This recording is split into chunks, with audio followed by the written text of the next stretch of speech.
so many other people have been lifted through his fight. So many people who are going through their own fight.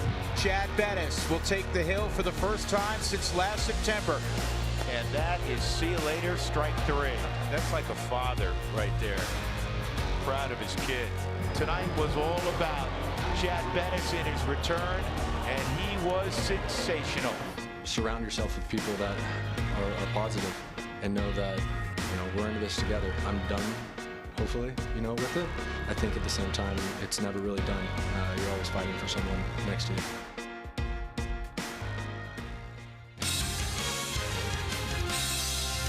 Here come the Rockies. Take a good look. You will see it for long.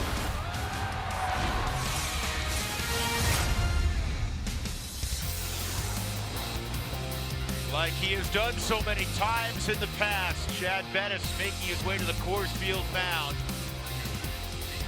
Last Monday, his first start since last September, and now it's start number 2, and it's all about business as the Rockies look to take another ball game from the Brewers. They've won 4 out of 5 this year against Milwaukee. The Rockies trying to go 15 games above 500.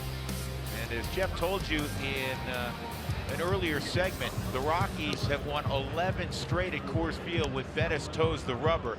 And those are the numbers from his first start against Atlanta. You love when you see a lot of zeros up there. Well, that's always a good thing for no matter who it is, but I think in particular for Chad and what he overcame to come back out and make the start. We weren't quite sure when it was going to happen, but Chad always had that determination that this is when it's going to be, and we're ready to get going here tonight. And what's in the tank brought to you by Conoco, and this is his pitch arsenal in his last start with his fastball. It was down from a couple miles an hour from last year when it's 89.3 miles an hour. His slider, he used that, changeup, curveball, and he's going to need to mix those up again tonight against this team in the Milwaukee Brewers, because if you just sit back and try to use a 2-seamer, the 4-seamer with the fastball, it's not going to work against a club that hits a lot of home runs. They're a big swing team. They hit 3 home runs, as did the Rockies last night. An 8-4 victory for Colorado. And once again, it's Eric Thames leading off for Milwaukee. And the Rockies will shift against Thames. Chad Bettis ready to go. And the first pitch of the evening at the knees for strike 1 at 89 miles an hour. Jonathan Lucroy, was his first opportunity to catch Bettis. And he had seen him in the past. And he said it is exactly what I remember at Chad Bettis. He touches the outside corner. He said he pitches in and out, up and down, changes speeds. He's a technician. And that's what Chad has come to rely on, because remember when he first came up, he was a real hard thrower. Yep. And a 3-pitch strikeout. Took a little something off. And Thames is dismissed immediately. Maybe a little cut fastball at 86. Probably a little too hard for a slider. But whatever it was, it had some movement. And for Thames, he could not reach it. That was just a sinker down and away, maybe a slight change.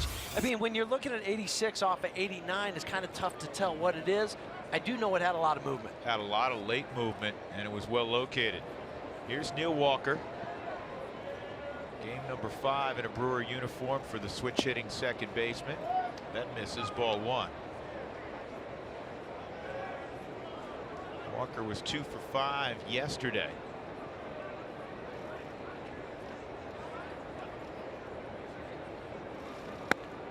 He did make 1 start at third base for Milwaukee. I guess the last one to leave the Mets, turn out the lights, huh? Neil Walker's gone. Curtis Granderson got traded yesterday in the evening to the Dodgers. Jay Bruce earlier, about a week ago or something. I mean, they're just, here you go. You want him? Half price off. Well, I'm sure Neil Walker happy he's moved into a playoff race. Granderson moved up a few games in the standings, I would think. And for the Mets, they needed to find out with some of these young guys what they have as they move forward. So it makes sense on both sides. 2 balls, 2 strikes, 1 out, just underway. And Bettis just missed. Tried to throw a cutter up and in. But notice where this is on the Subaru strike zone, and that's where Chad's going to have to pitch tonight.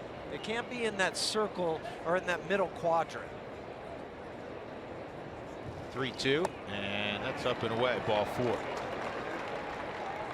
That'll bring up Ryan Braun. Let's take a look at that Southwest batting order for Craig Counsell tonight. Talk about this lineup being dangerous. They have hit 180 home runs. Only the Mets have more. Travis Shaw, who will bat cleanups, had a big year. Hernan Perez is getting the start in right field for Domingo Santana, who hit a home run last night, but he's getting the night off. Stephen Vogt's behind the plate. Keon Broxton, Orlando Arcia, 1-8, and Brandon Woodruff, the pitcher tonight for Milwaukee. Braun takes a strike. DJ Rayburn's in charge of calling balls and strikes tonight. It's Sam Holbrook at first base. He's the crew chief. Nick Lentz is at second, and Jim Wolf is at third.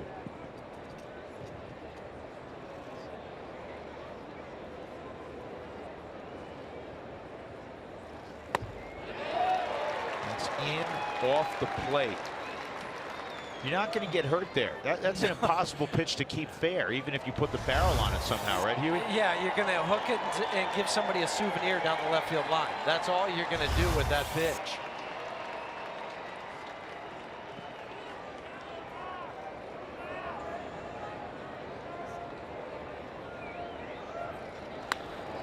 Just like that. That's pulled foul. And if somebody would have had better hands down the left field line, they would have had a souvenir. Instead, it just clanked off him and went out into left field. You okay? He's blaming his buddy. This close. I was that close to having a souvenir. If you're sitting in those seats, bring gloves. That's just poor planning. Yeah, it's going to come at you hot, typically. Walker, couple step lead off first, 1 out.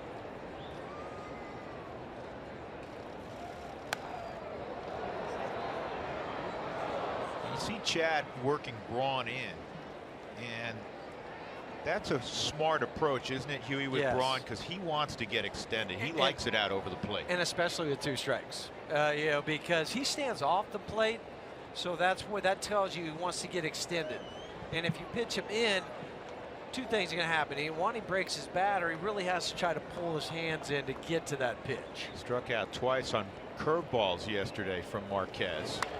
And this is looped to shallow right. Cargo's going to have to field it on a hop, and Walker's going to go first to third.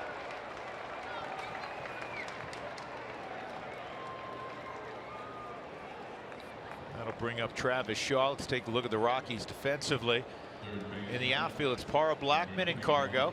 Arenado Story, LeMahieu Reynolds, Lucroy doing the catching.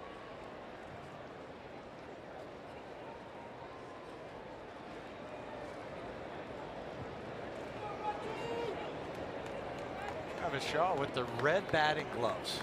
A little story behind that. They had that, you know, for 4th of July, the red, white, and blue uniforms. Well, he got the red batting gloves and had some left over from Boston. Got a home run, so he used them again. The equipment manager wasn't too happy. He thought, hey, you should be in the blue batting gloves. He said, no, I like these red ones. So that's why he's wearing them with the blue colored uniform. Certain things you're not going to talk a player out of. That being one of them. That being one of them, right? Especially if you hit a couple home runs with it. Chad's looking for a ground ball double play. Play Shaw to pull. Ball's tad inside. 1 ball, 1 strike.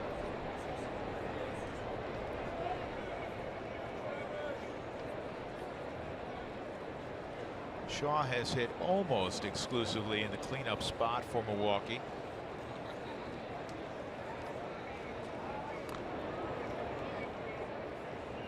Braun will run, not as much as he used to, especially with 2 times on the DL with the calf, but he has 8 stolen bases in 11 attempts this year. So he was a 30-30 guy.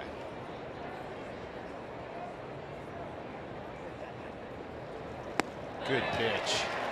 Broke out the curveball. Huey had him way out in front.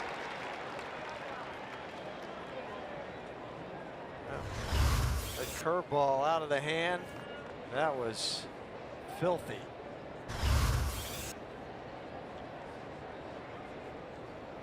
Braun, in fact, on 2 occasions been a 30-30 guy. 1-2 on Shaw. He takes off, throw to second. Now they got to come home with it. The throw to the plate. Out at the plate. Lucroy applied the tag. And DJ Rayburn held up Chad Bennett's walking off. He said, I know Milwaukee's taking a look at this. Well, they tried the old steal and stop. Stop if you know you're going to get thrown out, and then Neil Walker coming home. See where this tag is? Yeah, I think he got him right on the knee before that foot gets in. Not the best of throws from Trevor on the wrong side, but watch where this goes on the Subaru Supermo. And he is out. Yeah, he is definitely out as that tag comes in. That's a great job by Lucroy. And the Rockies executed, and you can clearly see the tag before the foot hit the plate. Good call by Rayburn.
To thwart a potential rally by Milwaukee, and of course Chad Bennett struck out too. That didn't hurt in that first inning. Here's Buddy Black's Southwest lineup.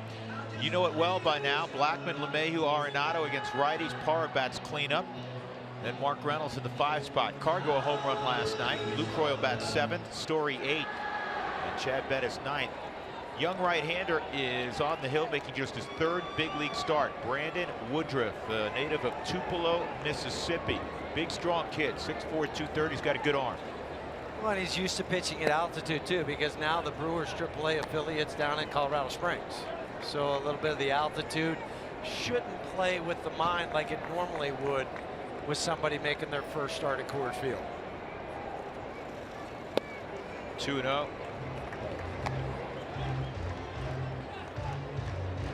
Woodruff averaging just under 94 miles an hour with his fastball. You see a slider and a changeup as well. 2-0. Well, just 2 starts on the year for Brandon Woodruff. 1-1. Got a win on his major league debut, then took the loss in the last start against Minnesota. And as you mentioned, Drew, fastball, slider, changeup. And talking to some scouts, he said his changeup is probably his best secondary pitch. His fist getting short. Marcia comes up and makes the play, 1 out. Second baseman, number 9, DJ. Take a look at the Brewers defensively. They have Ryan Braun in left. Hernan Perez, one of the changes from last night. He's in right field. He's a better defensive player than Domingo Santana, and he's very versatile, plays a lot of places. That's Stephen Vogt. You saw him late in the ball game. He had a double. He's behind the plate, former Oakland A. Picked him up recently. And they claimed him off waivers when Oakland tried to get rid of him. First pitch is in there to DJ.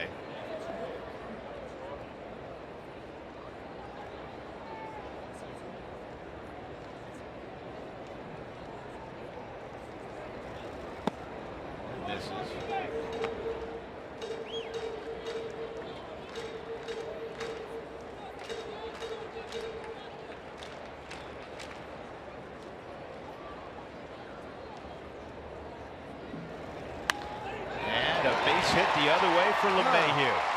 I wish That's I had so unusual. Yeah, I wish I had $5 for every time I said that in DJ's career. Well, just this year, you'd have to take 63 times $5, and that'd give you how much you've made, because that was a 63rd opposite field hit, or $315 later.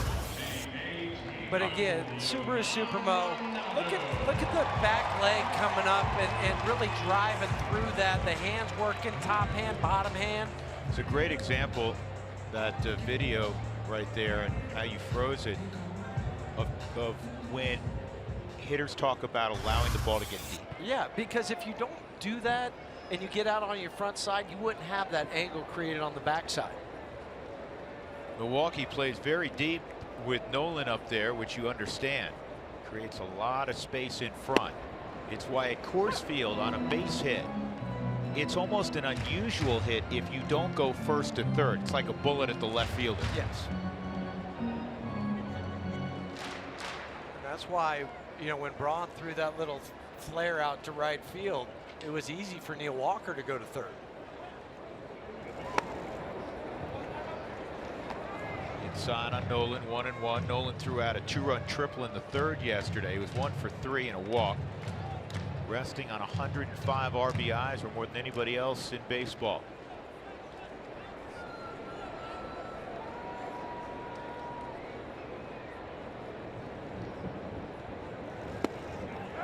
He went 1 and 2. Rockies have scored 29 runs in their last 3 ball games.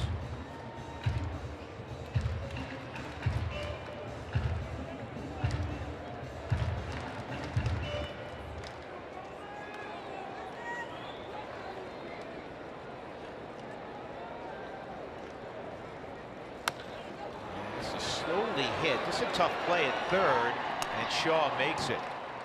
It's all about the bare hand.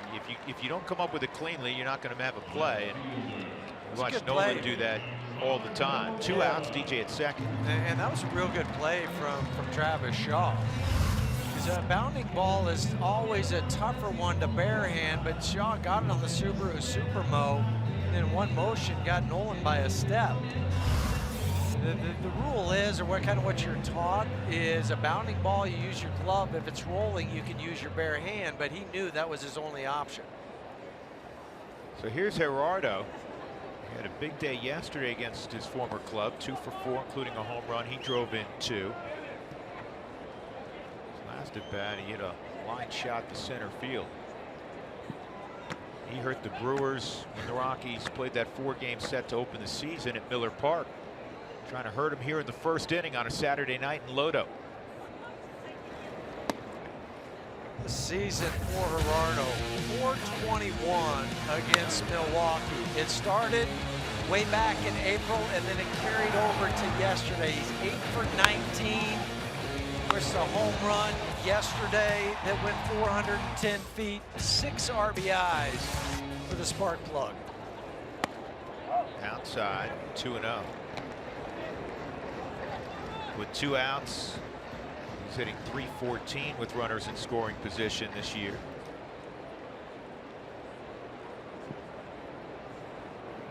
Brandon Woodruff.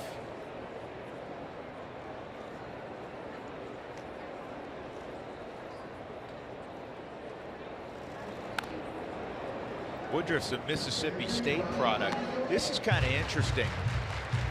At a high school, he was drafted by the Rangers in the 5th round, and he decided not to sign. He opted to go to Starkville, and after his junior year, he wasn't drafted till the 11th round. Yeah, 326 overall. And he said, well, I better sign. I'm afraid I might go down further. Well, here he is in the big leagues. This kid's performed well in his minor league career, 25 and 23, but a .331 ERA in the Brewers system. A year ago, he led the Southern League in WHIP plus hits per inning pitched at just over 1 a game. So he had command and he had good stuff. 2-2. 2 outs. DJ at second.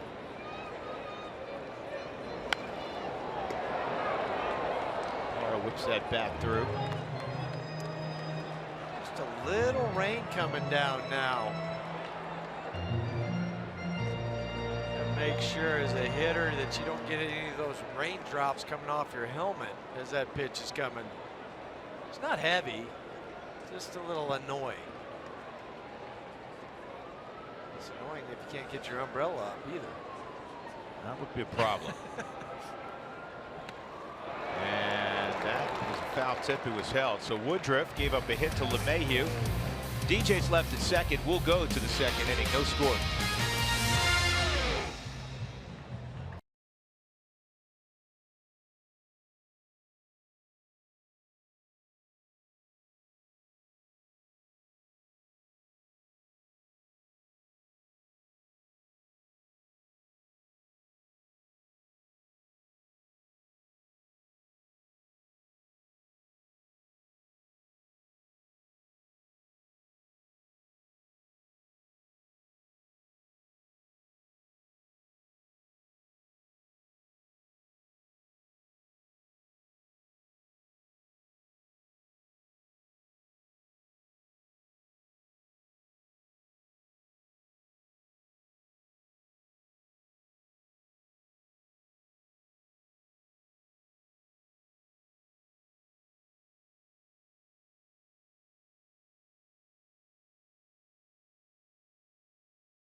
Second start back from testicular cancer, and if you're observant, you can see that on his glove he has 4 letters, RTTW, which shows you right now.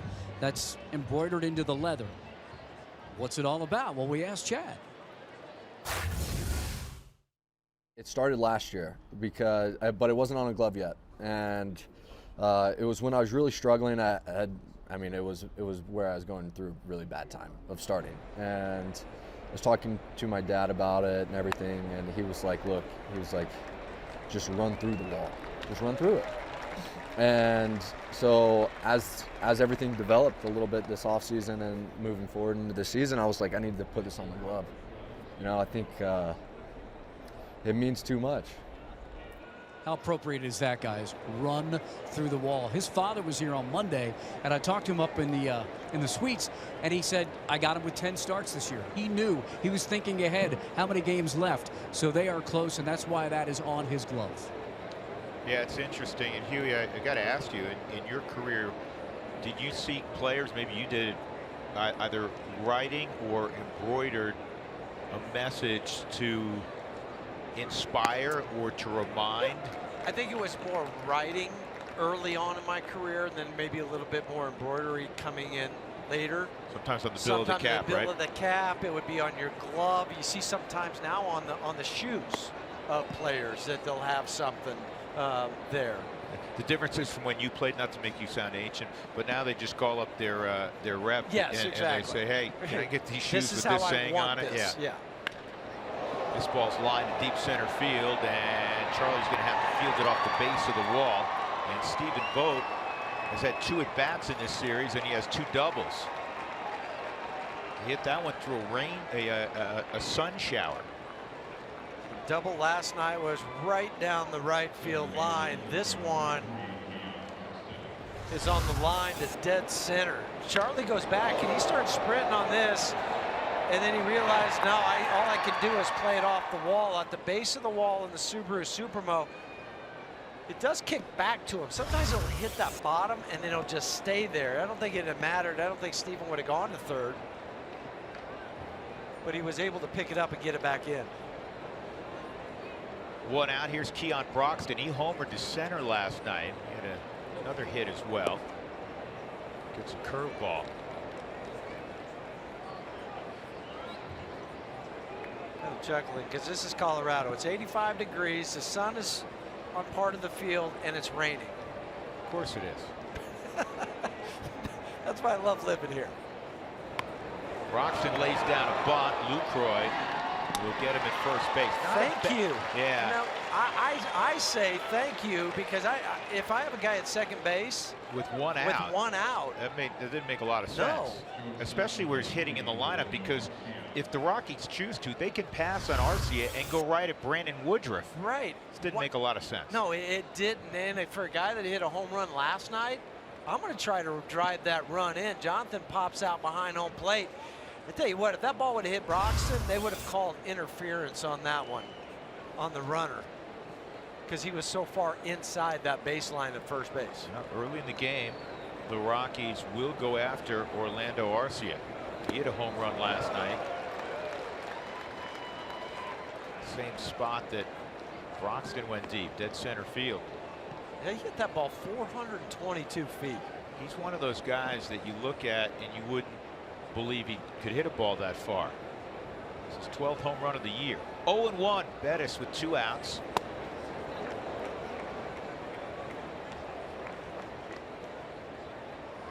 Just trying to go underneath the arms on the Subaru strike zone with that second pitch.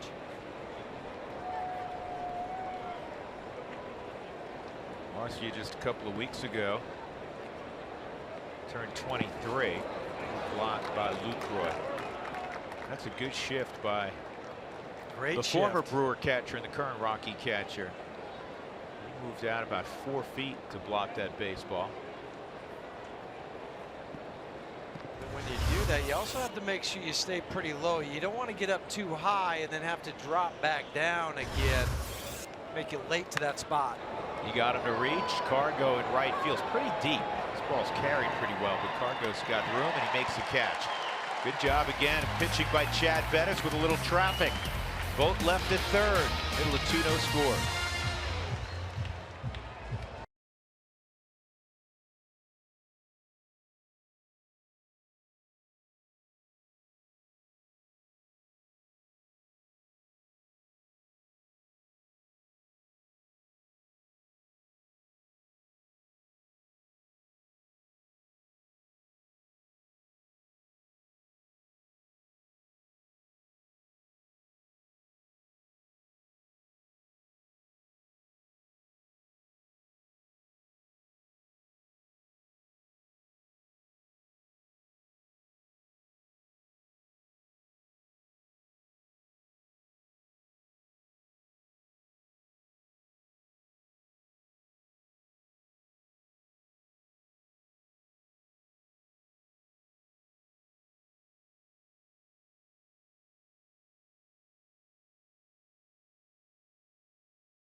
Baseball on AT&T Sportsnet is brought to you by the 2017 Toyota Tundra in your hometown Toyota stores. By Bond Fees, it takes all types to save lives. Give blood. By the Lodge Casino, your first choice for fun. And by Southwest Airlines, yes to low fares with nothing to hide. That's transparency. Well, when you have rain, you have sun, you know what you get? Rainbow. You get a rainbow. You know what's at the end of a rainbow? Pot of gold. No. No? That's a myth. No wonder I've never found it. That's right. Nothing. Bumpkins. Mark Reynolds going to lead things off in the second inning for the Rockies. Cargo to follow, then Jonathan Lucroy against the 24-year-old Brandon Woodruff. Woodruff gave up a hit in the first inning to LeMahieu.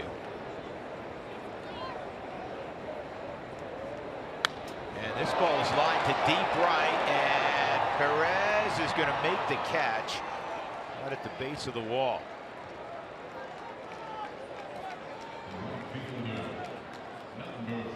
Perez's 14th start in right field. He made that look pretty easy. He has started at 6 different spots, including he's had a moment on the mound this year. He's checking the scouting report. Yeah, a little cheat sheet.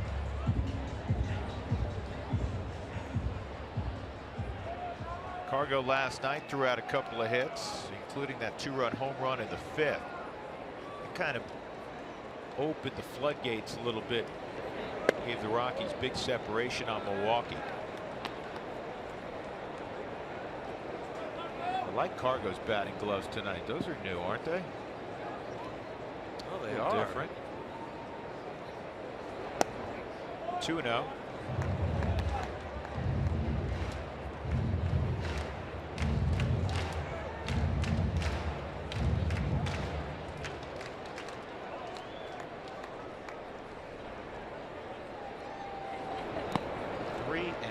Cargo has hit 21 of his last 25, a .309 average during that stretch. One of the keys to what's going on lately, yeah, there have been a ton of home runs. Great to see him go oppo last night, but he's driving in runs. He's driven in 13 runs in 16 August ball games. 3-0 and a 4-pitch walk. Cargo turns and quickly runs down to first. Yeah, I noticed that too. It was ball 4. He threw the bat down and he took off. Not quite a sprint to first, but enthusiastic run. Yeah, that kind of stuff, that energy feeds off on guys, doesn't it? It does. You know, sometimes it's not just one guy can provide all the energy. It could be different guys. It's almost as if he could have said something there, it would have been a verbal message. All right, okay, Johnny, your turn now, right? Let's go. Let's go, bud. Here's Lucroy. And Jonathan takes down low. It's part of Woodruff's problem in the last start. Because his first start, his first pitch strike ratio is about 64%. Last start, it was down to 38%.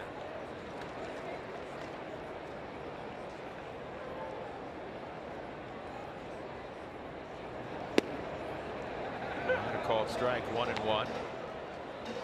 Just got the edge of the Subaru strike zone.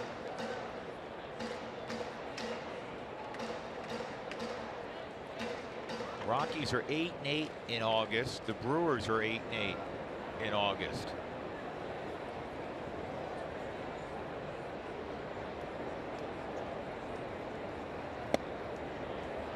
It's in there, 1-2.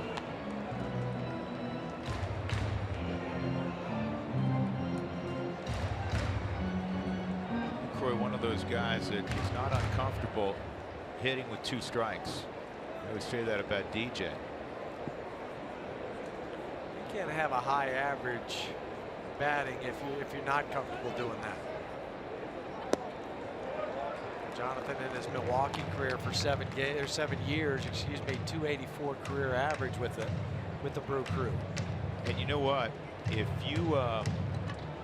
you hit in the mid-280s as a catcher, and Jonathan caught virtually every day, that's pretty darn good. With that grind of your legs, foul tips. And now full count.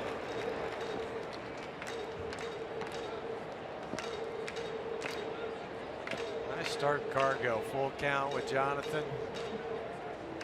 Story waiting his turn.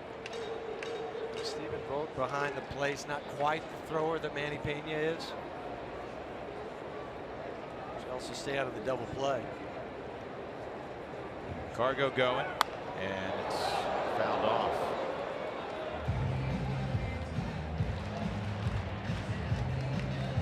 saw Cargo, what was it, a few days ago? It was Monday. It was the Bettis game on Monday where he took off on a straight steal. And he said afterward, he said, we had to win this game. Have to. Even though he has not been running much last couple of years, he picked a spot there in that particular ball game. He said afterwards he felt like his legs were 20 again. Chad raised everybody That's up what I mean. Uniform and out of uniform. 3-2, 1 out. Cargo going again, and this ball is ripped, but it's right at Arcia. It's going to turn into a double play. Bad break because Arcia was covering the bag. What's going on here? I think they're waiting. I think Cargos wants him to take a look at this because he thinks he might have beat that to second base. Arcia starts to cover and then he stops, catches it on the one hop. You know what? That's really close. Real We're close. We're gonna get a better look. Yep, Rockies aren't going to challenge. All right.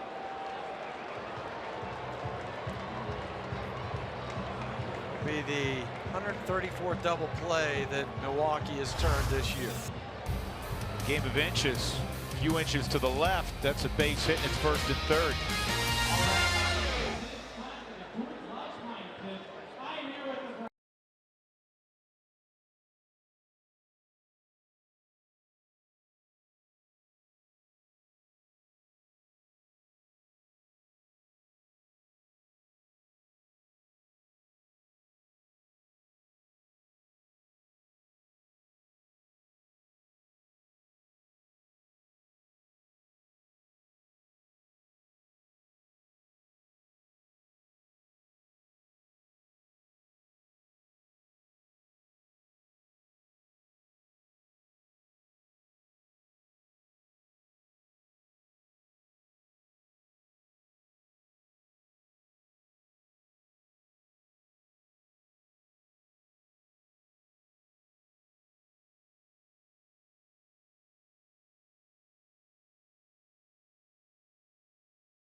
Folks, it's a great day. It's a great day for Hugh. It's a great day for all Polk fans. University of Wyoming night at the ballpark, and they always pour out. We say this a lot, not just to appease Huey and the Cowboys. Chad Bettis has his first pitch over, strike one on Brandon Woodruff.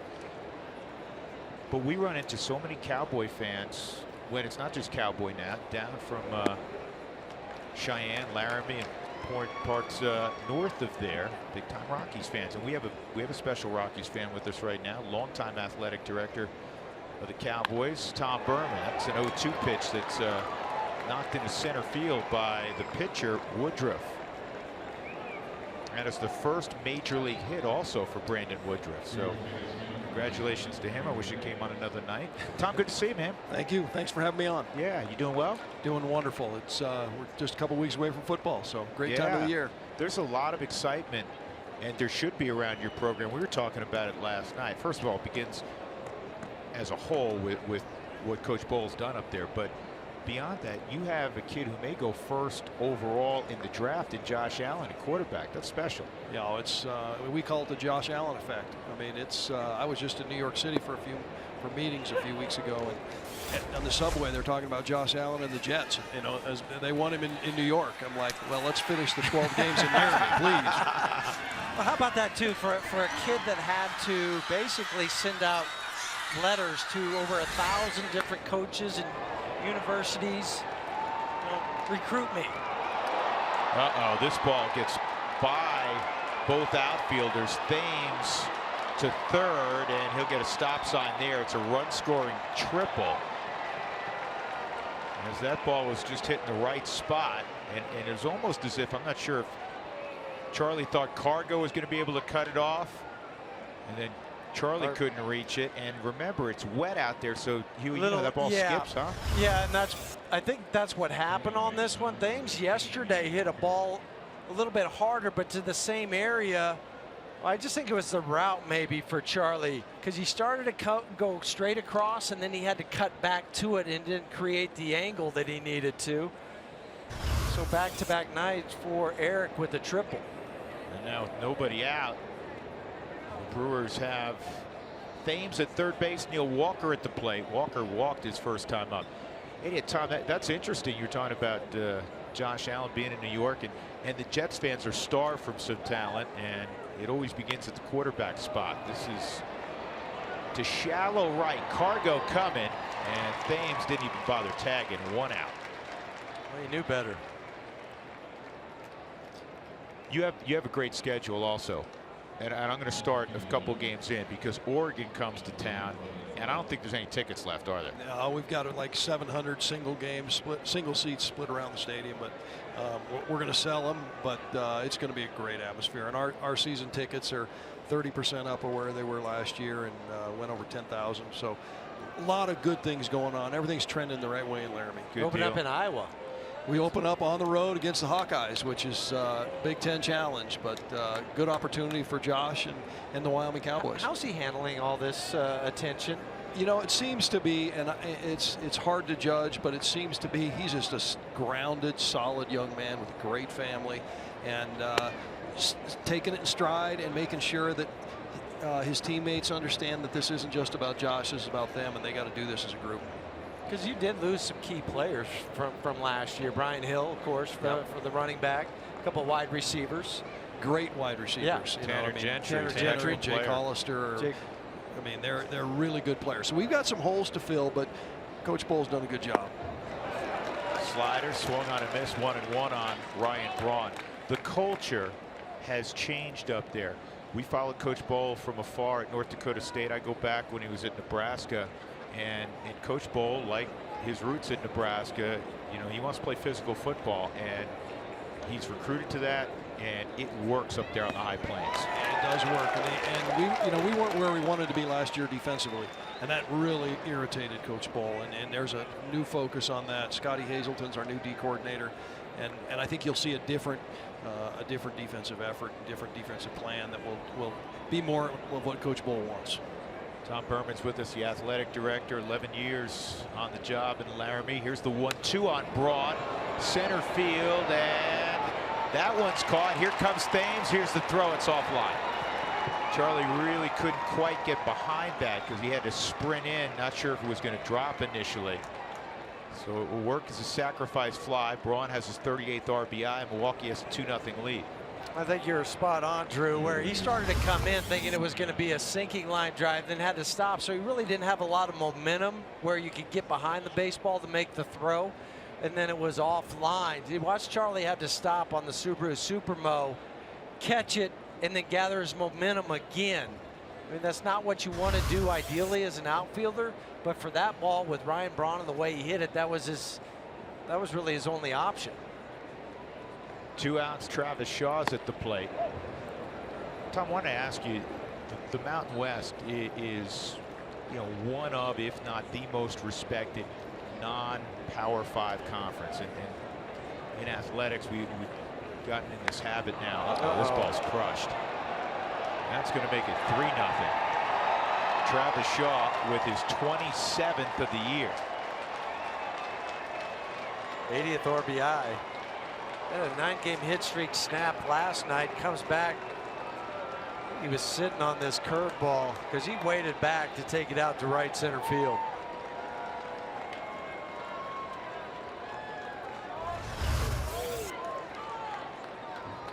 You know, it was just a hanging curveball. That's what it was. It was not the depth that Chad wanted. He took it almost to that back wall in the Rockies bullpen. So 3 runs in here in the 3rd inning for Milwaukee, and that'll bring up Hernan Perez. Tom, getting back to the question, the Mountain West is, I know, is very well respected. Fargo on the move, and he's going to have to field this one on a hop. What's the future landscape? It's hard probably to predict, and I'm asking you a difficult question, but where are we in major college football, major college basketball 5 years from now, let's say? Well, that's a tough.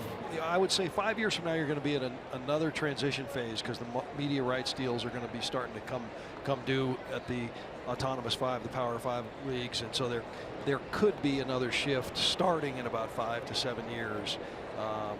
But I would say this: the Mountain West is as stable as it's been since I've been in the league. I don't think there's anybody in the league right now that really can look themselves in the eye and say, hey, we have a chance to move up. Right. There's just not that kind of movement going on right now, and there may be down the road.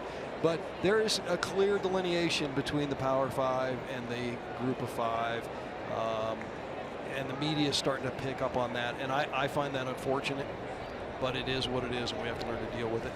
Well, you know what's nice?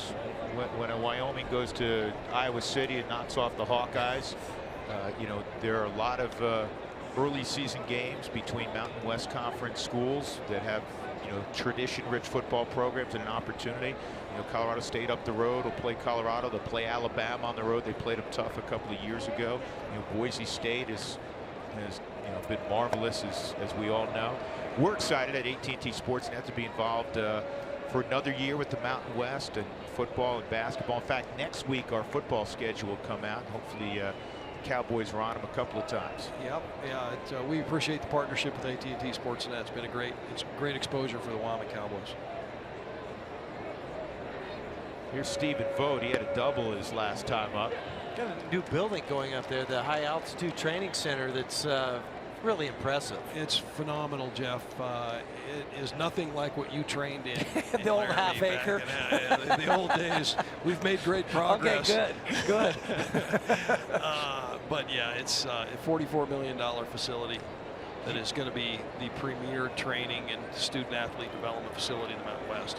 It's phenomenal. I think I remarked to either Jeff or to Cowboy, or it may have been to Coach Ball, when I saw the plans and what you were doing. I said, this is awesome, but you know, your facilities are pretty darn nice right now. Yeah, they are, and they're going to be, you know, come this fall, we'll be 2/3 the way done with the High Altitude Performance Center. We'll be finishing the second phase of our arena renovation, and it'll be phenomenal when we get it all done. It'll be state of the art. Jeff wants to just make sure you don't move the plaque. Hall of Fame plaque. Yeah. Is that going to stay up? It's going to get smaller. Oh man.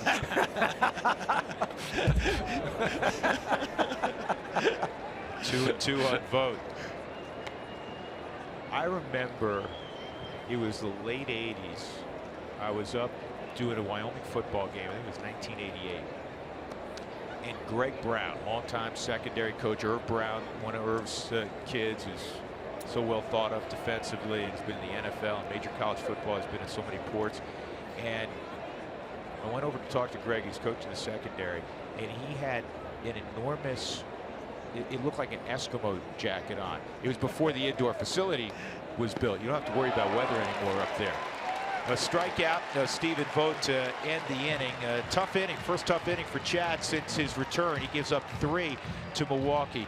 Tom Berman, thanks very much. It's great to see you. We'll see you up in Laramie, and best of luck as the season approaches. Thanks, guys, and go Pokes. There you go. Tom Berman, longtime athletic director for the Wyoming Cowboys. It's University of Wyoming night here at Coors Field.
go to the bottom of the third. The Rockies will have Story, Bettis, and then Charlie Blackmon.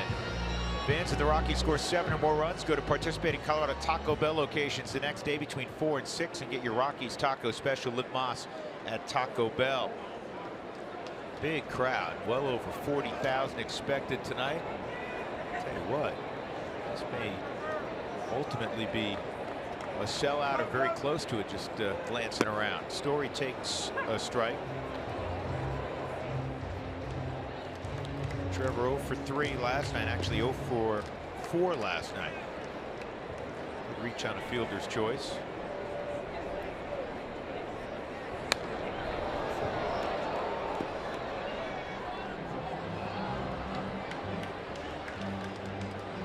So far, what we had on our scouting reports pretty true with the fastball, 93, 94 mile an hour slider at 85 to 86 and a changeup. Nothing that's showing up that you weren't expecting. But again, we discussed this the other day, Huey. It's visualizing it and seeing it up close. Yeah, you think about some of the guys that have come not only here but out on the road and make their first career start or their second. You haven't seen them, and it seems like they deal. But that's the reason why. It's trying to figure out where that release point is. Checked his swing, 1 and 2.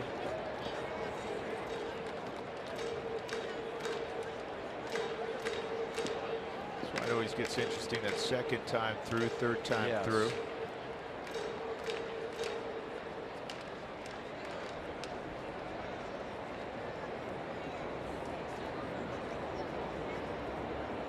One, two.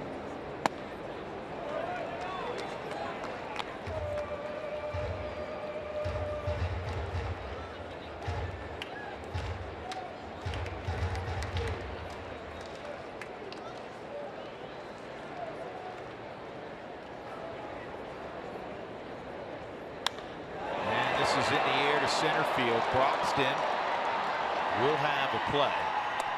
Middle of the track.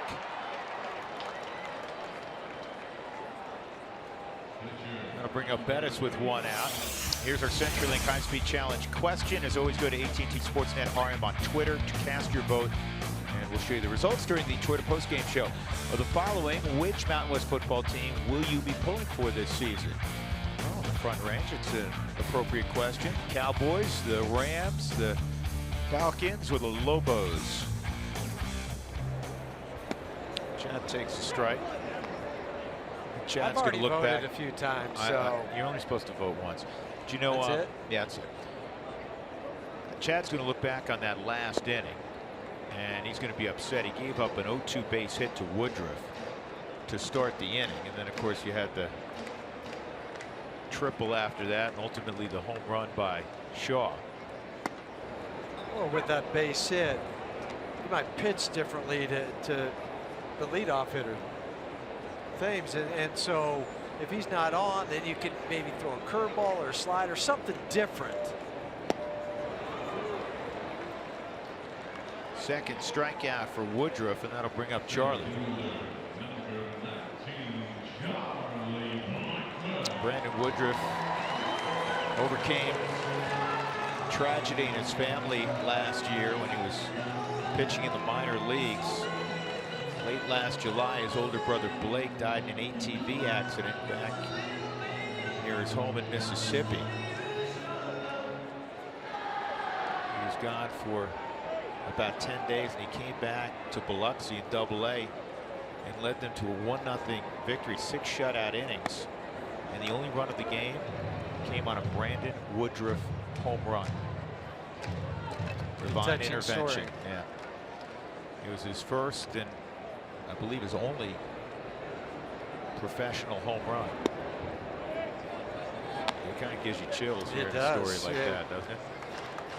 Especially when he throws out the home run. Yeah. Just to be able to come back emotionally.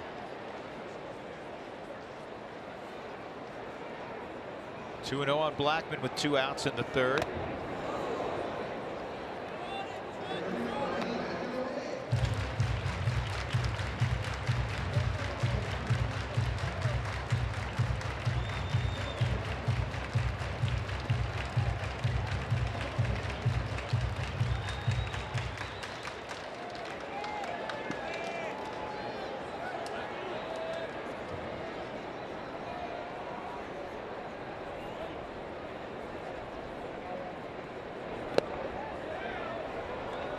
Did not swing.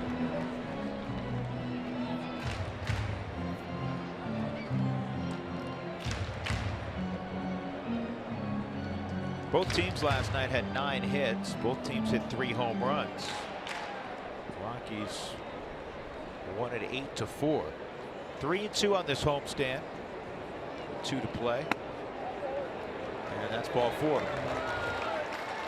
Charlie patiently and respectively waited for DJ Rayburn's call. He thought it was outside. It was close, but it's a 2-out walk, and that'll bring up LeMahieu. Sometimes if you take off too soon, you might influence the umpire the other way. Second walk tonight by Woodruff.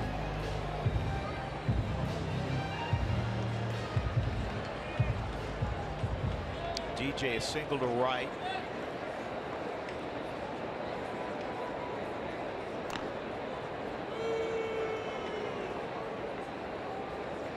This is one of those situations, depending on time, even down by 3 runs, not out of the question that Charlie would run.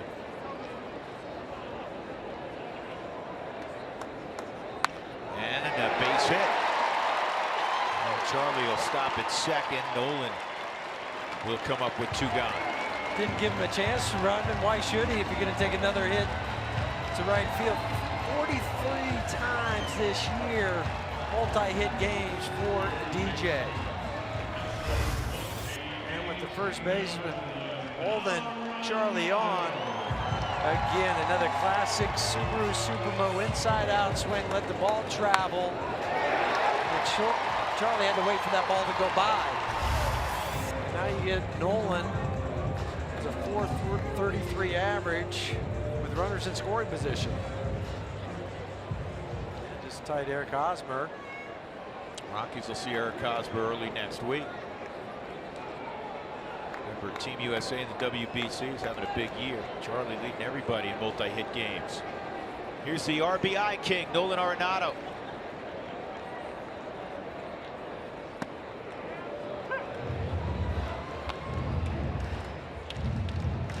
Woodruff got away with a changeup that was left up.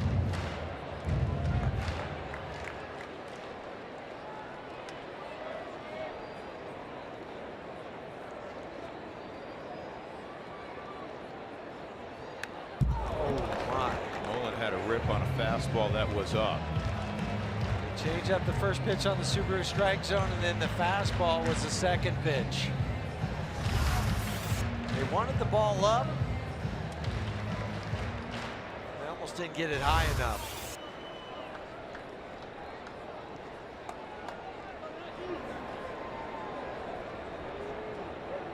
Two strikes, 2 outs, 2 on.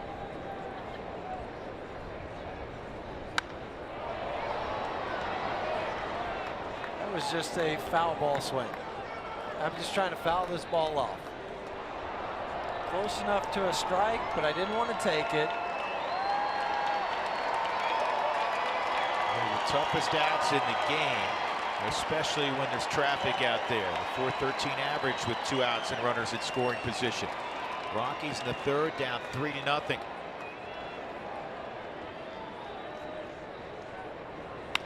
And this is pulled to short. He'll flip to Walker to end the threat. We'll go to the 4th, 3-0 Brew Crew.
brought to you by Subaru. Love, it's what makes a Subaru a Subaru. By UC Health, live extraordinary. And by the Wyoming Office of Tourism. Wyoming is full of adventure. It's time to find out if you are too. That's why. TravelWyoming.com. Beautiful weekend in the high country. Rockies find themselves down 3-0 to Brandon Woodruff and the Brewers. It'll be the bottom three in the order against Chad Bettis in the fourth. All 3 runs for Milwaukee came in that 3rd inning. Keon Broxton, he'll lead things off.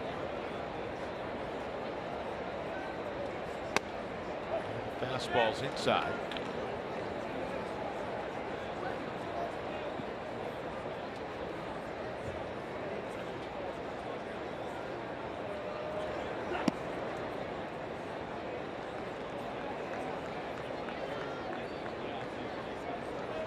On Keon Broxton. 4 home runs in his last 3 games. This is bounced toward DJ. And he'll make the perfect throw to Reynolds, 1 out. For Herman Marquez last night, again, I think it can't be understated what these rookies have done. But for him, 5 2/3, 7 hits, 6 strikeouts. And he joins the club of a couple other guys on the team that also have 10 or more victories. And that's his teammates Kyle Freeland and Antonio Senzatella, who will move back into the starting rotation next week in Kansas City. But 11-7, 10-5, and 10-4. And for all 3 of these guys, when you think back to spring training, you're hoping just one of them can make it. Look what they've done now. Special group. 06 the last time that happened, where there were at least 3 guys on the same team, 3 rookies to produce 10 or more wins. It was the Marlins. Kyle Freeland will go tomorrow. He'll try to build on that, get his 12th victory. Marlins actually had 4 that year. Curveball misses, 2-1 on Orlando Arcia. A fly ball to deep right his first time up.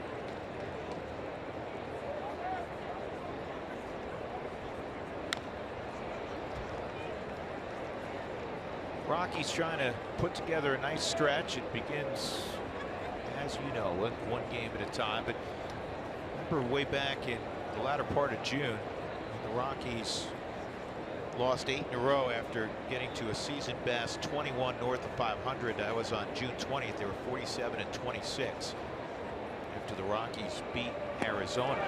Swung on and missed. 2 outs. And the Rockies lost 8 in a row, and they finally ended the stretch down in Arizona with a 6-3 win. That was John Gray's return. And that night they finished with a 48-34 record after the victory. So the Rockies are 20-20 since then. A stretch of 500 baseball covering really a quarter of the season, 40 ball games. So it's all about these next 40 for the Rockies. And it's split up too. 20 at home, 20 out on the road. For 15 games over 500 at Coors Field at 38-23. Just on the last road trip, they finally fell under 500 out on the road. Yep, they're 30-31. 2-0 on Woodruff, who had an 0-2 base hit leading off last inning and would score a moment later on an Eric Thames triple. And now it's 3-0.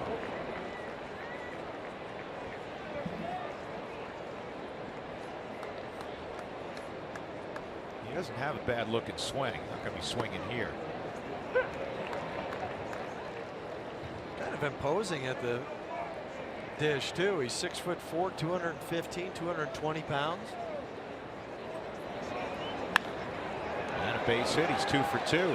First 2 hits as a big leaguer.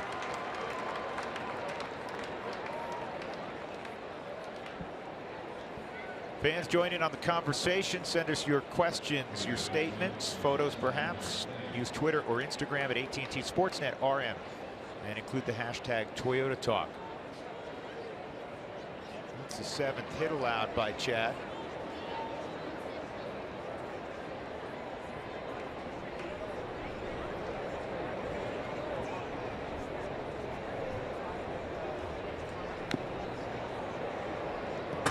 fouled off by Thames. Arizona in the 5th innings losing tonight at Target Field to Minnesota 5-0. The Dodgers won again today. They beat Detroit 3-0. Zach Greinke started for Arizona in the game against Minnesota. He's normally their stopper. 1-1.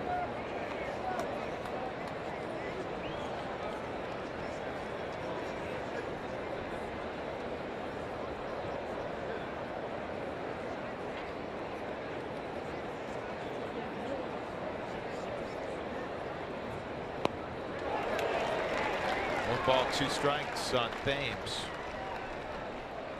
I think if I'm Chad, I'd throw him another curveball. Don't give him the opportunity to hunt the fastball.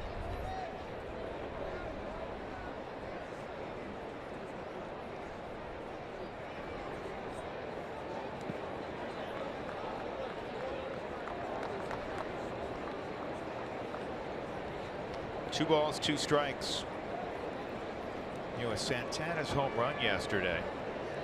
The Brewers have 4 guys with 20+ home runs.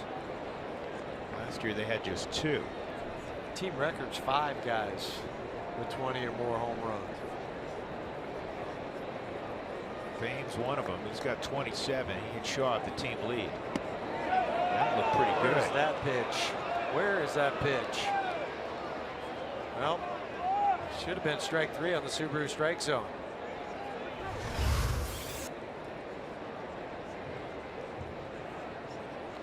You know, you wonder if just that check swing threw off DJ Rayburn's vision enough.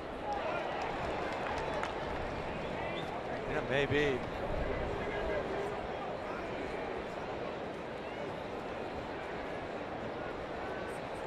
Well, it's a team that hits a lot of home runs. They strike out a lot. They have a strikeout percentage of 25.9% of their at-bats. 21% is about league average. The 25.9% is the highest in Major League Baseball. 3-2, and there's another one. Or are they calling that a foul ball? Calling it a foul ball. Okay.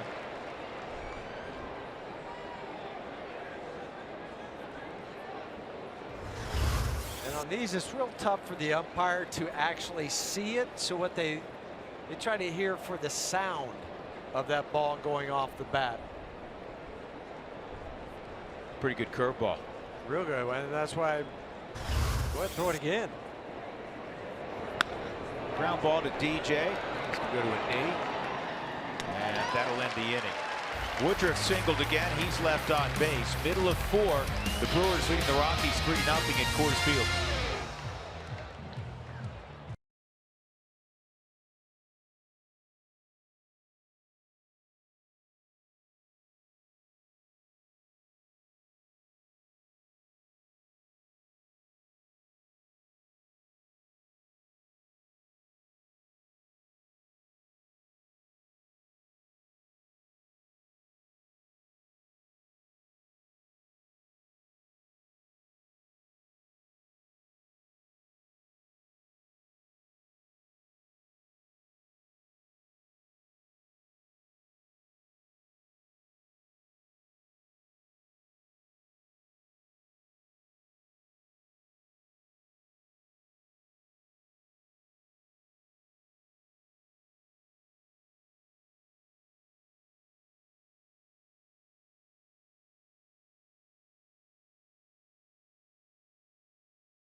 It's important.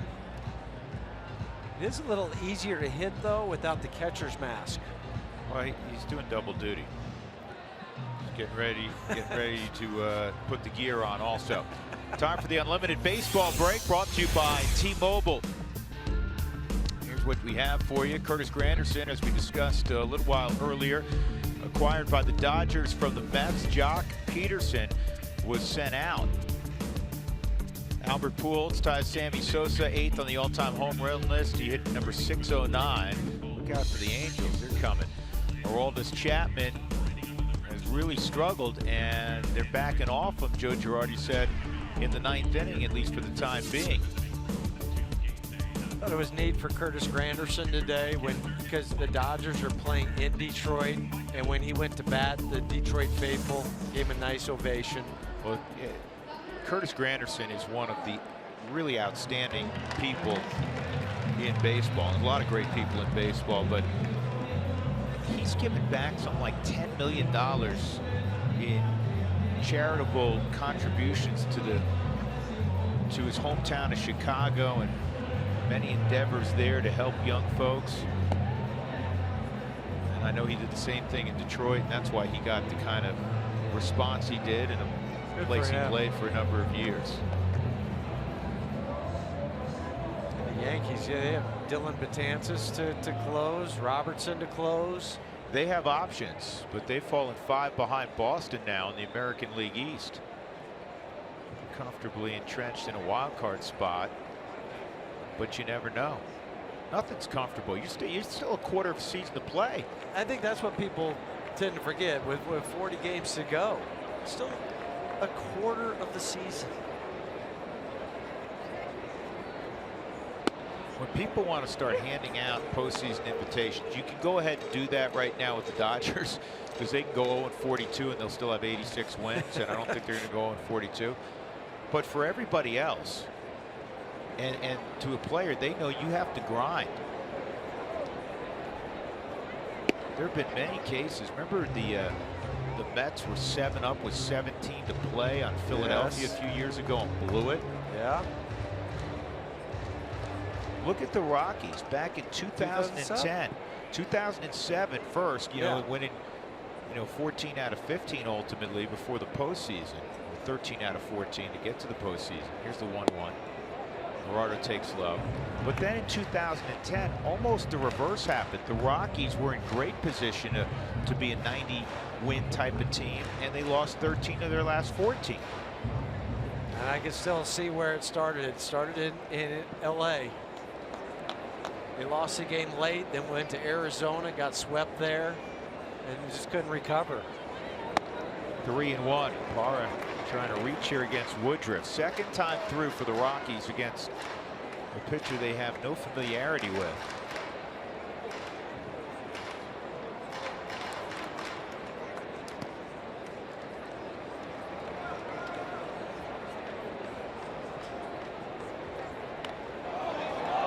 And fortunately, that goes foul. Interesting idea with one strike. I don't mind it so much with one. I prefer, you've heard me say, I prefer with no strikes. But how far back Travis Shaw was playing, if you just get it down over in that direction, I mean, you could have put it out here and you would have been fine. But, I mean, look how deep he is, but he got lucky that when he fouled it off, it did go foul. Otherwise, he'd have been thrown out. 3-2, just do it the old conventional way. Smoke a baseball to center field. Parra leadoff single here in the 4th in front of Mark Reynolds. Oh, we were just talking about the playoffs a moment ago, and you can register today for the opportunity to purchase single game tickets to potential 2017 Rockies postseason games at Coors Field. Go to Rockies.com/postseason to sign up and check out all the Rockies postseason information.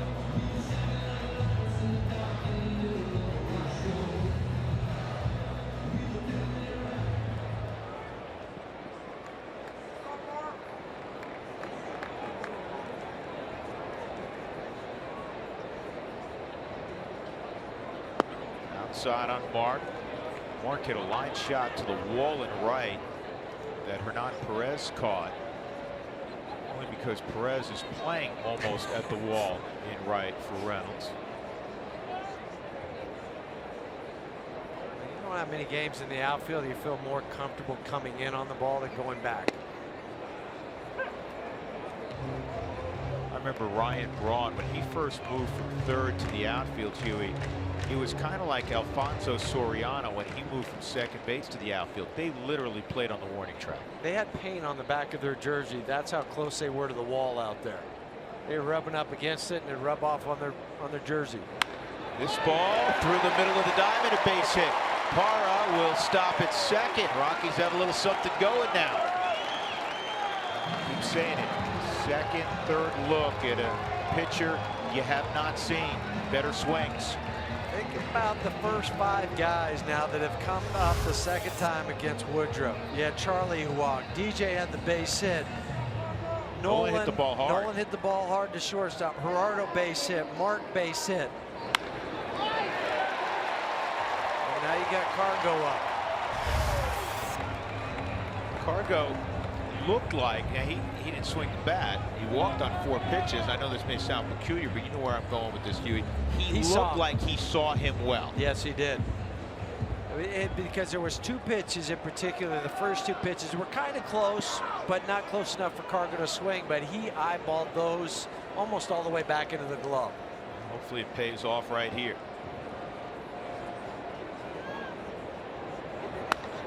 High and deep right field. And it's going to stay in the ballpark. Caught on the edge of the track as Parra moves from second to third. He got it just off the end a little bit. That was one of those ones off the bat. I was with you. I thought he might have had enough to take it over the head of Perez. Watch where the contact is. It's going to be just off the barrel, I guarantee it. No, it was. Subaru Supermo. Yeah, right off the end of the bat. That's what happened with that swing. If that is an inch closer to the label, that's off the wall or in the stands. Yeah, Cargo, we all know, has such great bat speed. He doesn't have to hit it on the sweet spot to trot around the bases. So here's Lucroy, first and third, 1 out. Inside, Jonathan hit into a double play his first time up. He hit the ball very hard. The runner was moving Cargo, and Arcia was breaking a cover, but he hit a 1-hop smash basically right at him. So he just gloved it, barely beat Cargo to the bag, and then threw to first. Rockies trying to break the ice here in the 4th.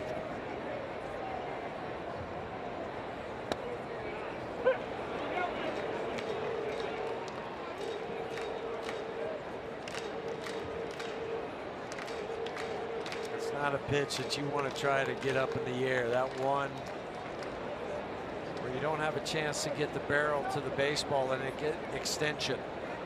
Looking for something away from you.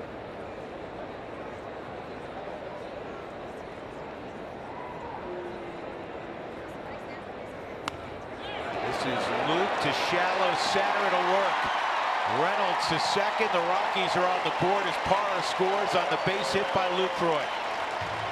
3-1. Third RBI in a Rockies uniform.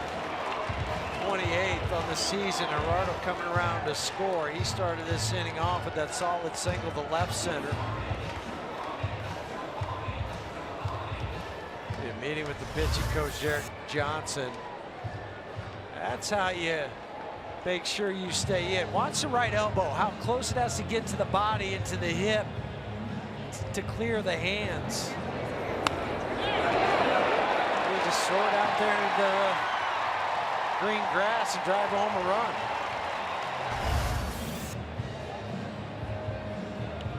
Big at bat coming for Trevor Story with 2 on, 1 out. He hit a ball to the middle of the warning track in center field, and Keon Broxton chased down.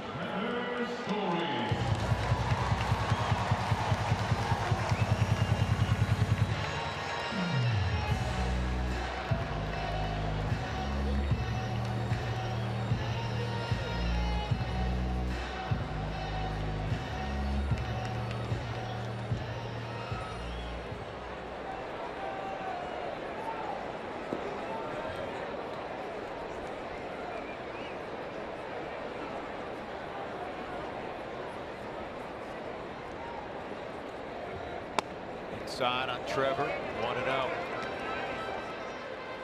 Mark Reynolds at second. Lucroy at first, 3-1. Think big part, Trevor. Think right center to left center.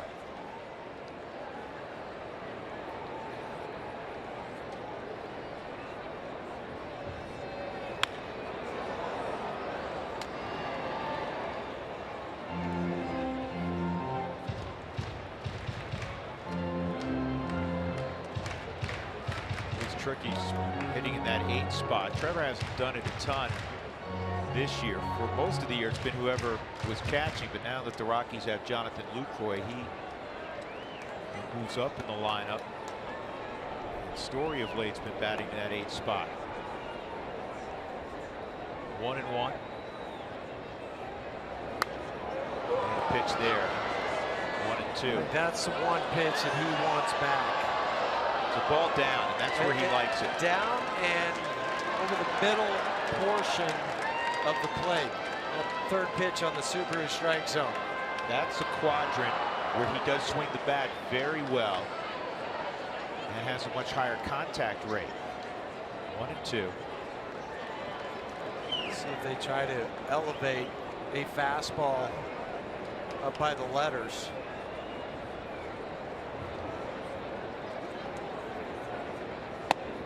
They did, and he took it. 2-2.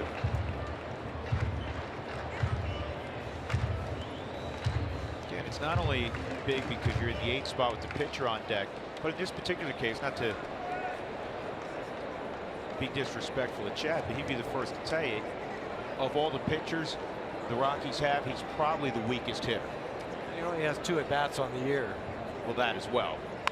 But you're right. Foul. Yeah, but historically, you know, Chad's not, even by pitcher standards, not a huge threat typically offensively. I hope I eat those words tonight. I hope you do too, but that's why, again, it's tricky for that 8th place hitter, because you know you got the pitcher on deck. You're trying to drive in some runs. You got a lot of green grass in left center field. The pole on the shortstop side.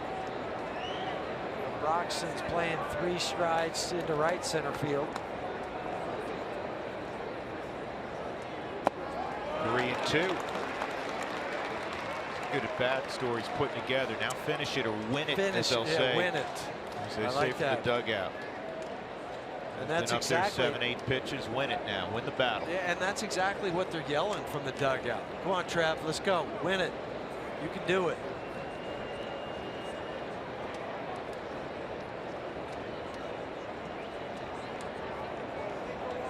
(3-2). And he got him with an off-speed pitch. So they're 2 outs. That'll bring up Bettis.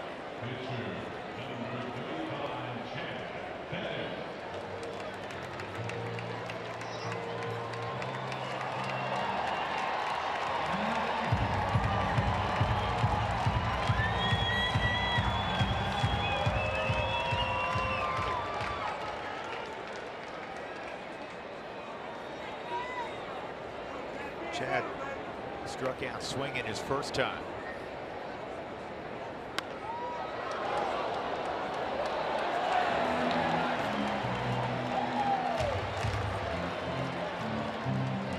Yeah. See, you bring your glove, you catch a foul ball. Get high fives all around. Oh, he had to go high for it, too. That's nice. That's a great job. catch.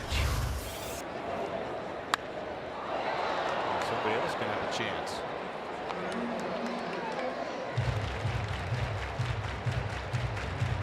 Is it on Instagram yet? It's coming. Oh, phone's blowing up. Yeah.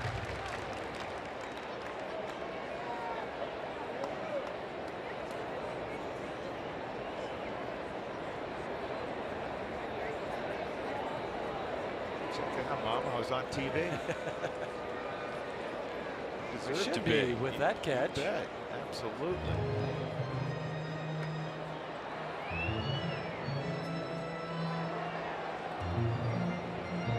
Three hits in the inning for the Rockies and a run. Bettis facing an 0-2 count.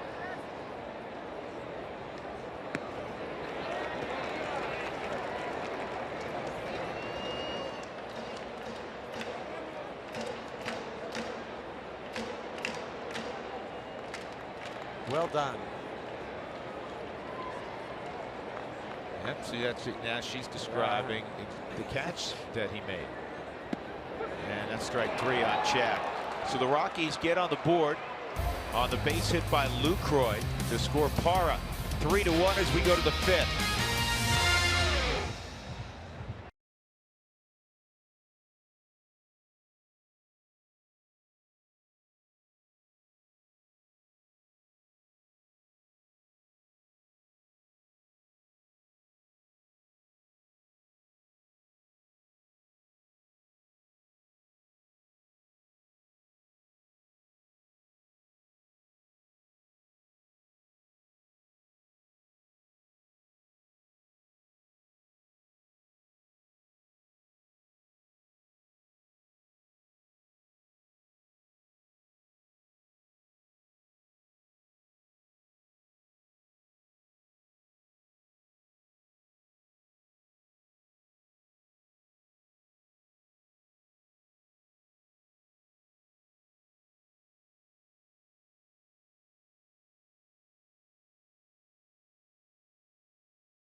Top of the 5th inning, it's time for our timeless moment brought to you by Coors Banquet.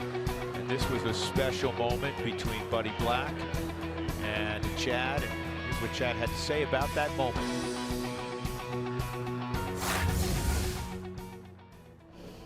When he came over and sat down, it was special. Yeah, I mean, I knew what he was going to say before it happened. And just an overwhelming amount of emotions. You know what I love about Chad, and there are many things. Talk about how he has battled through the testicular cancer and really 2 rounds because he thought he was free and clear. Just how he has always handled himself. And characters revealed in the toughest of times, and he's so candid and not afraid to show his emotions. He's a special person, and I would say that whether or not he went through what he just did over the last 8-9 months, he was just revealed that much more. I think that's the whole thing about Chad is you got to peel back a couple of the layers to see what type of person he is, and it was a special moment to be a small part of what happened that night he pitched, and the next day had a chance to just give him a big hug down in the tunnel. It was just the 2 of us, and it was comforting for me just to be able to say thank you to him. It's fouled off by Walker. 2-2.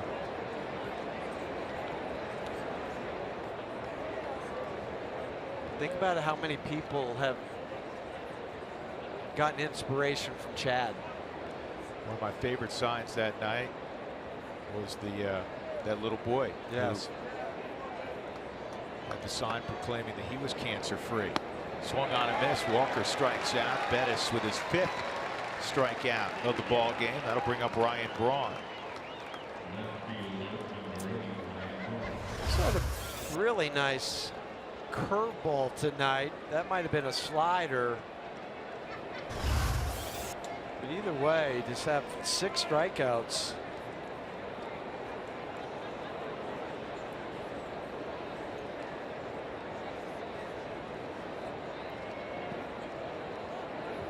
Braun a single and a sac fly to center.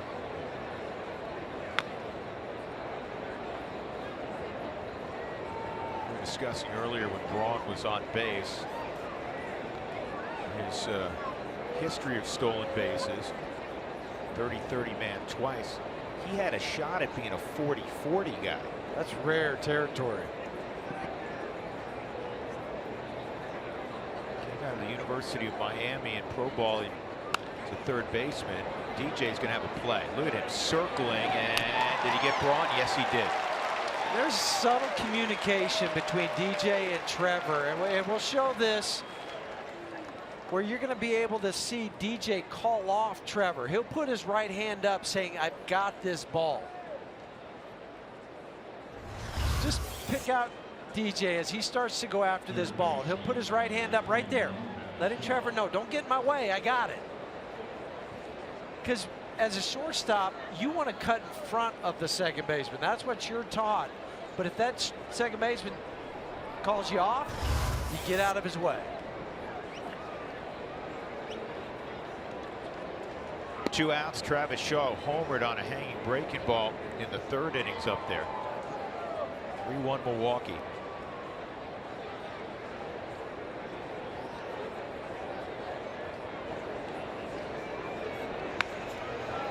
This is looped. Can DJ get there? Yes, he can. In the right spot, 6'4" and athletic. And it's a 1-2-3 5th inning for Chad Bettis.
Baseball on AT Sportsnet is brought to you by Southwest Airlines. Yes to low fares with nothing to hide. That's transparency.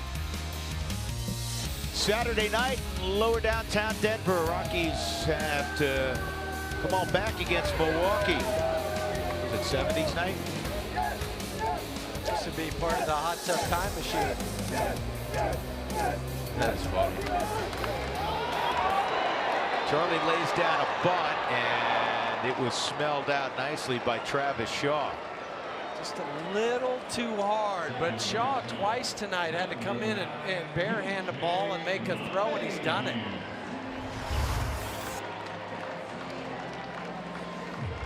Shaw catches it, and then you really have to twist your body and get your hands turned. Barehands it on the Subaru Supermo. But then when you go to torque and throw to first base, you've got to start that ball on the outside portion of first, because you know it's going to tail back in towards the runner. DJ's 2 for 2. A strike. The last 3 outs in this game have been sparkling defensive plays. 2 by DJ and that one by Travis. That Rockies infield defense is just something else. I was thinking back when you were playing Cleveland, some of those great Cleveland teams, mid-late 90s. You had Omar Vizquel, who is, to me, should be a Hall of Famer on his defense alone at shortstop. You had the Hall of Famer Robbie Alomar at second, who was a great two-way player. This is an easy play at third for Shaw. 2 outs. In '97 at third base, you know, I don't know, Tomey may have been over there a little bit. Matt Williams was on that team. Sean Casey was still in Cleveland playing first, obviously, but up the middle they were great. It just got me thinking, on immaculate defenders in one infield, and you'd be hard pressed to find a better group than the Rockies have currently, with this guy, 4 Gold Gloves, about to have a 5th at the end of the year. All the way across. Trevor Story's played at a Gold Glove level at short this year. DJ has Gold Gloves. Mark Reynolds is really good at first. Yeah, for 4 guys. 97. That's the year Matt Williams started in the World Series at third base. You know, Matty was solid over there. Matt was in his prime, was a really good glove there. Yeah. I mean, to me, the double play combo of Robbie and Omar was as good as there was. He played big league shortstop. He made like 4 errors the whole year. That's crazy. It is. What Nolan's doing is crazy. Nolan's got 5 errors. 3-0.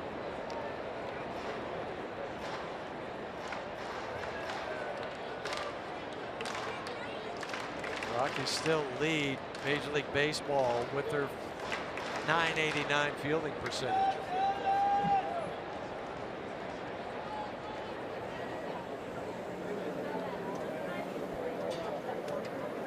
No. That's down low, 4-pitch walk. So the tying run will come up, and Gerardo Parra here in the 5th.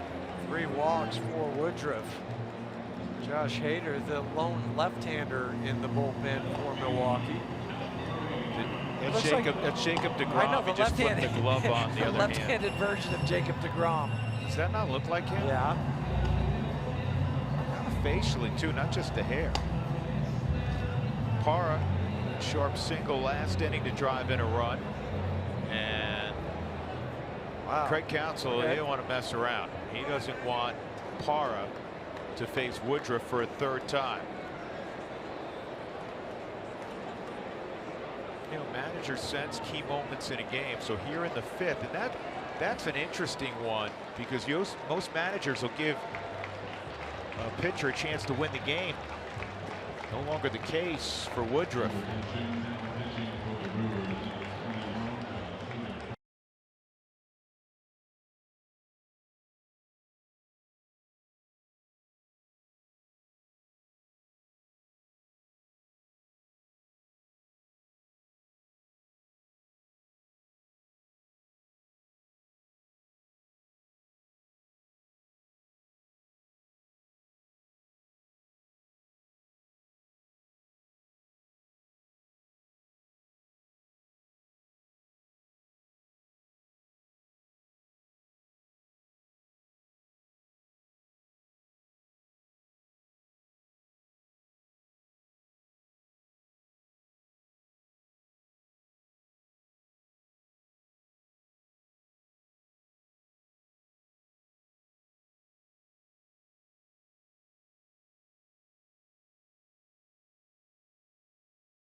2009, 2016, only had 17 plate appearances hitting cleanup. This year, 75.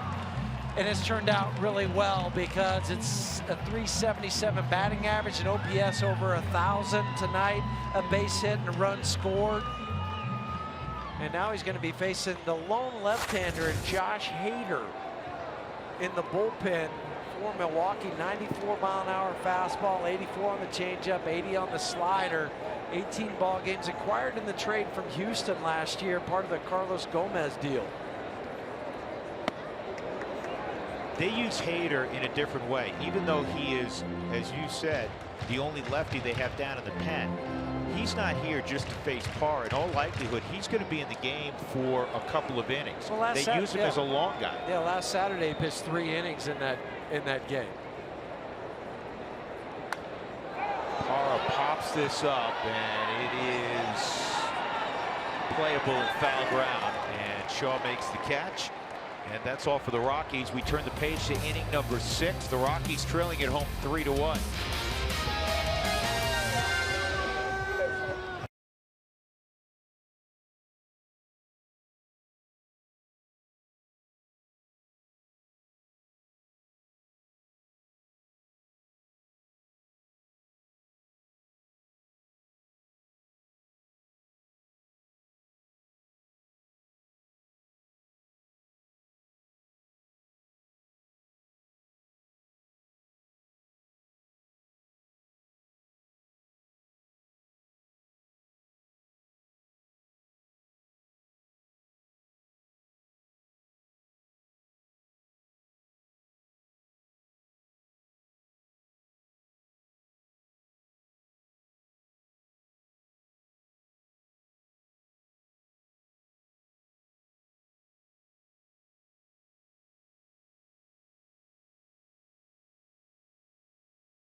And Mark Stout, I'm Drew Goodman. Chad Bettis set to go against Hernan Perez, Stephen Vogt, and Keon Broxton.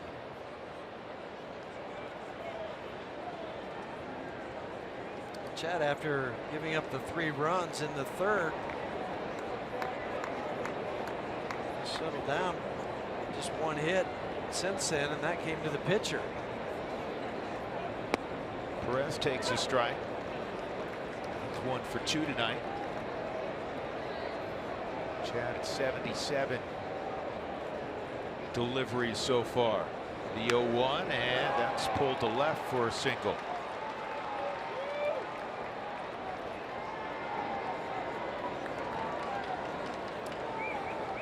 Rockies baseball is always live with the MLB.com at Bat mobile app. Stay connected all season with video highlights, stats, news, and more. Rockies with their win over Milwaukee yesterday snapped a 4-game winning streak for the Brewers.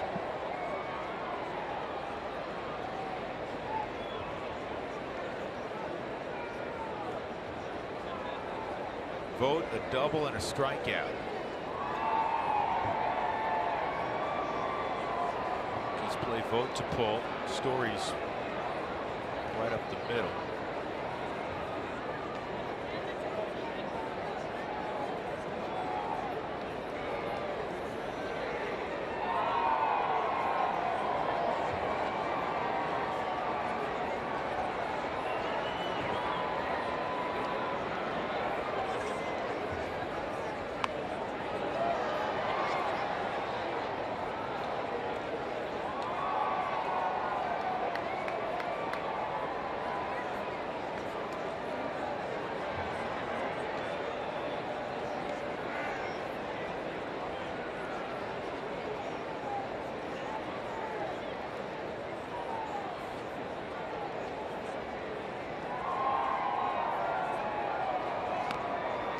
a bunt, and for a second, just for a second, Lucroy thought about trying to wing it to second to get Perez, but Perez runs well.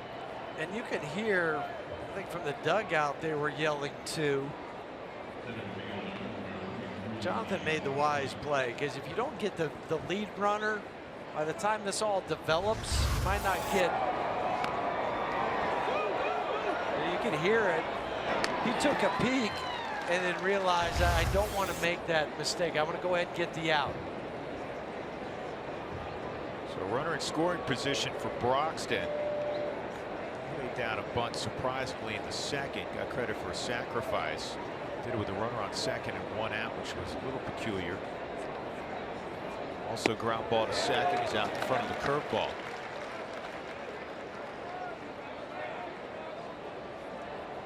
Broxton is hitting 103 on outside pitches and 164 against breaking balls. So that's the two choices you have. You have them away or a breaking pitch.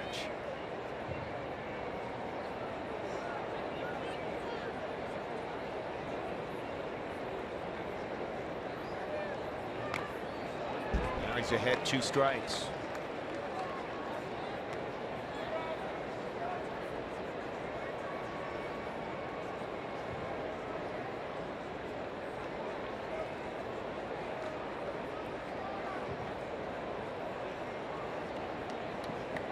Brewers hit a lot of home runs, Huey, but they don't hit with runners in scoring position. Just 238, 25th in baseball. The Rockies, by contrast, are 306, best in baseball. And a feeble swing and a big strikeout for Chad. Just goes to show you, you can get swings and misses without quote-unquote overwhelming stuff. And Chad's working around 89 basically with his fastball, but his curveball, he's getting swings and misses. And he's ahead in the count, so he knows I don't have to throw one for a strike. I just have to make it look like it's a strike coming out of the hand, and then Broxton reaches for it feebly. The Subaru Supermo, and another strikeout for Keon. That's 145 on the year. Pitcher spot due next. They bring out Jesus Aguilar. Doesn't mean that Hader won't continue in this game if Bettis is able to get Arcia here, but it forces you to face Arcia. Exactly. If you put the pitcher out there, then you might have, well, do we intentionally walk him if they want to keep Hader in the game? Because at times he can be your long guy. And that's where the chess match would come up, where Buddy could say, you know what, we'd rather get Hader out of the game. And if he felt that way, then he would have gone ahead and walked him and forced the hand of Craig Counsell. Doesn't matter. Great pitching by Bettis. Perez left at second, 3-1.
Time for the Cooney Lexus look back. This ball became a tweener off the bat of Eric Thames as it eluded Charlie Blackmon. It went for a triple, his second triple of the series, and it scored Woodruff, the pitcher. And then Shaw on a hanging breaking ball hit one out. A 3-run inning back in the third. That's where Milwaukee got all their runs. Otherwise, Chad Bettis has thrown up zeros. The Rockies got their run on the base hit by the former Brewer, Jonathan Lucroy.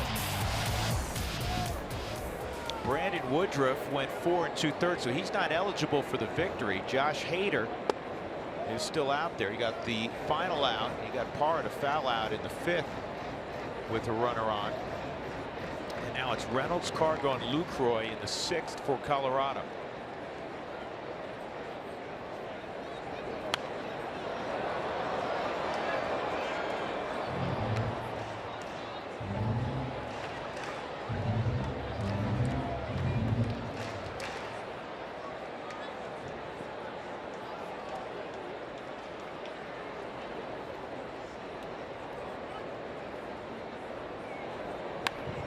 It's also fouled off.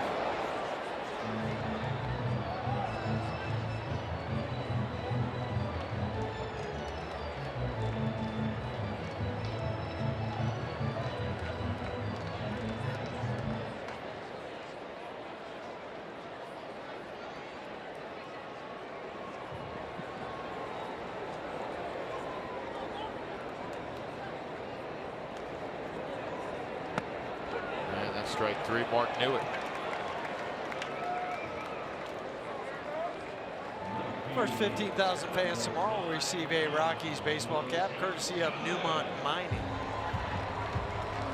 Josh Hader was drafted in 2012 in the 19th round by Baltimore. Had already been traded twice. 2013 is acquired by Houston in exchange for Bud Norris, and then 2015 comes to Milwaukee, part of the Carlos Gomez, Mike Fiers deal.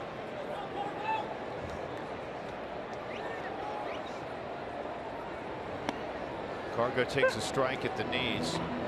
Lefty's hitting just 091 against Hader. And you can see why. A little different arm angle. And he starts on the first base side of the rubber, drops down, a high leg kick, kind of slings the ball at you, tough to pick up. 2 strikes.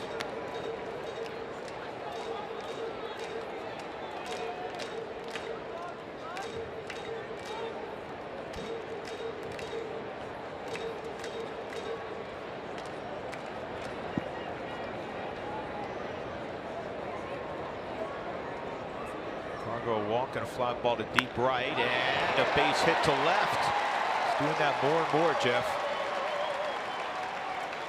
He hit the home run there to left field. Did Cargo. I'll go to the delivery of Josh Hader. Okay, so here's the first base side right there. So he's all the way over there, drops down, really turns the hips so you see all the numbers and the letter in the back, and then hides the baseball. But Cargo, not fooled one bit. Solid line drive to left field. What they used to say about that.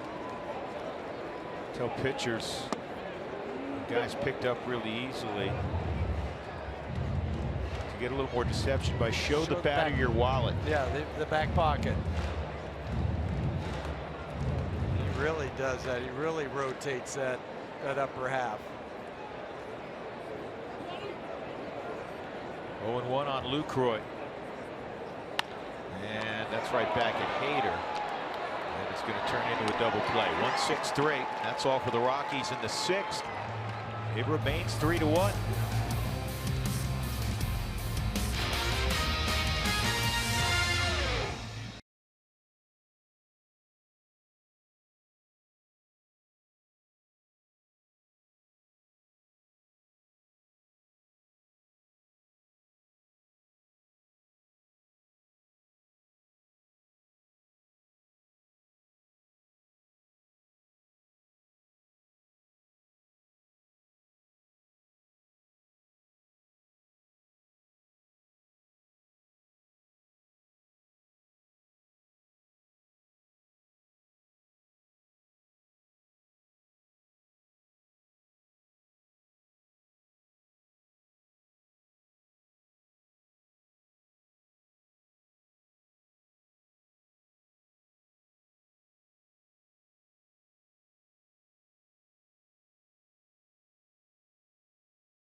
About a pitching performance.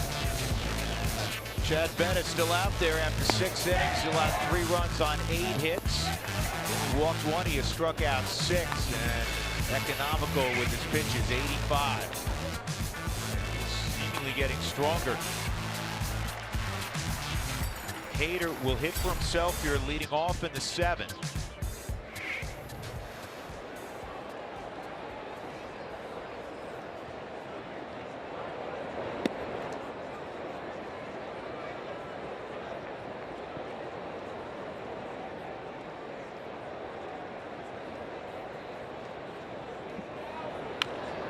Hader bounces one to third, and he's running hard, but he's out by a step. Nolan started in trying to get the big hop and realized that wasn't going to happen. And he had to kind of retreat a little bit. Difficulty of playing third. Sometimes you don't get to choose the hops like you do at short or second. Sometimes the hop will be dictated to you. But that's where Nolan is so gifted, that he kind of understands that he can read hops better than anybody else.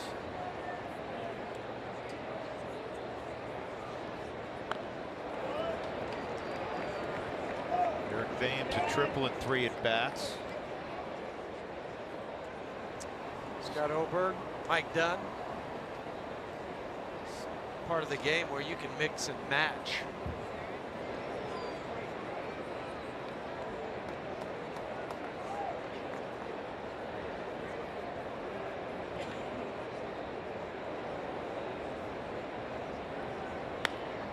And this is hooked to second. 2 outs. Ground ball starting to add up too, partner. Yep. The next bike to the game is tomorrow. Ride your bike and enter to win great prizes courtesy of UC Health. Get more information at rockies.com/green.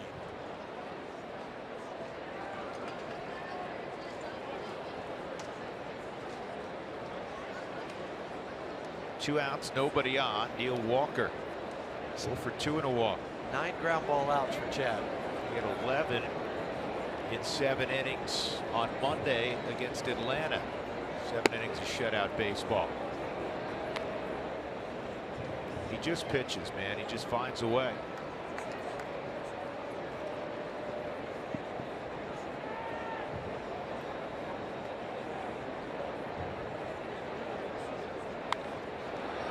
It's out of play. He's had to reinvent himself a little bit. Sure. He had shoulder issues several years ago, missed a whole season. Back when he was a pitcher of the year in the Cal League, he was a big arm. Remember when he came up and he was starting throwing 95, 96, 97 at times, and they moved him to the bullpen thinking, well, he's going to be a 1-inning guy, could just come in and blow it. Maybe even a closer. Yeah. This is popped up. This is great pitching by Chad. He had that hiccup in the 3rd inning, but he has given the Rockies a great chance at victory. 3 runs through 7 innings. Now the bats have to get going. 9 outs to work with.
It's Saturday night in Lodo, and the lights are on the Rockies. Big house tonight. Haven't gotten the official attendance, but it is, I'm guessing, 44, 45,000 plus. And another handshake from Buddy Black. Another fine performance by Chad Bettis. 3 runs over 7 innings at Coors Field. You'll take that every time. It's why the Rockies, when Chad's on the mound, have won 11 straight, which ties Jorge De La Rosa for the all-time mark. He's trying to make it 12. The Rockies have to get the bats going. Smell from his offense now. There's 1 run tonight. It's Trevor Story. Pat Valleca's on deck. Josh Hader's still out there. He's gotten 4 outs so far in relief of Brandon Woodruff.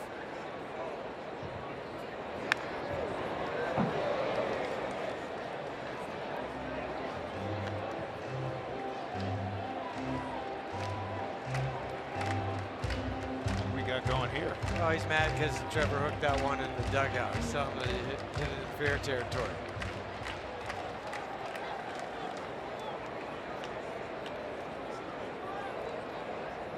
One on Story. Inside 2-1.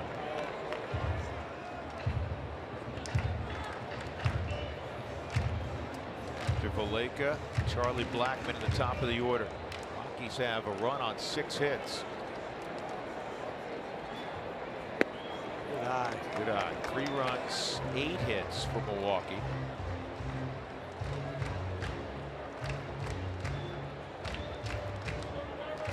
That at bat, you have to make this strike just perfect. Yep. Need base runners.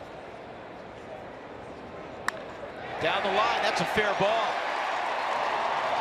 And Story in a second with a leadoff double. 15th double. The Brewers dugout was telling him to hit it in fair territory. Well, he did. That double ripped it right inside the bag at third base. This is right down the line. Definitely a double. That went right over the bag. Jim Wolf looking at eyeballing on the Subaru Supermo. Makes a call, a leadoff double for Trevor.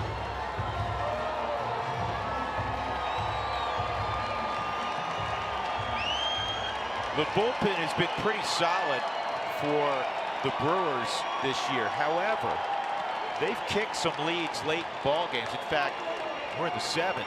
They've kicked 6 games they've led after 8 innings. This always gives the manager some heartburn. So here's Valleca. So good in the pinch. I like this matchup too, because Hader likes his fastball. 94, not afraid to throw it. Pat can hit anybody's fastball. 1541 as a pinch hitter. Shooting 3 bombs. 0-2. Let's come right after him.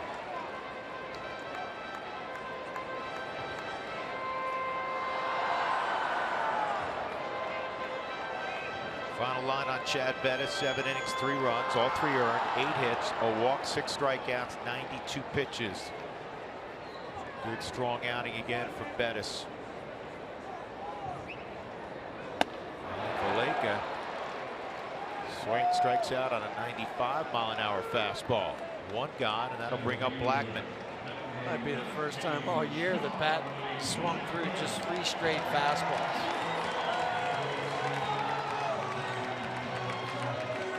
Great note for Chad, but 9 ground ball outs today, Drew.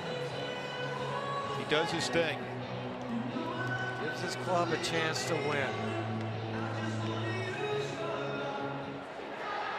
Charlie tonight, 0 for 2 and a walk. Blackmon hitting .342 left on left. He's hitting .335 against righties.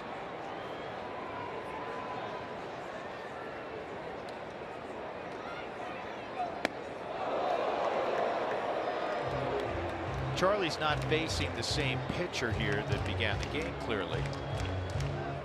Brandon Woodruff. But an interesting stat, another stat that underscores just how great Charlie has been. And it's not just this year. really over a few-year period. This ball, a base hit to left, around third. Here's the green light for Story. No throw. Away Trevor runs, and now it's a one-run game. There's Charlie Blackmon again, doing his thing. RBI number 78. He could care less if you threw the ball from the first base bag. Underhand, overhand, right hand, left hand. Charlie's your man. A fastball away from him and using the whole field again. Trevor scores easily from second base. The Rockies back to just down one, and that'll be it for Hader as they go to their bullpen for Jacob Barnes. So check this out. This is Charlie. First time up, 306. That's pretty good, right? 932 OPS. Second time, everything gets better. 946 OPS. The league average, folks, is 750 for on-base plus slugging. Third time through, you kidding me? 1372 OPS. He's amazing. And he just got the Rockies within a run.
Charlie Blackmon knocks in run number 78 on the season.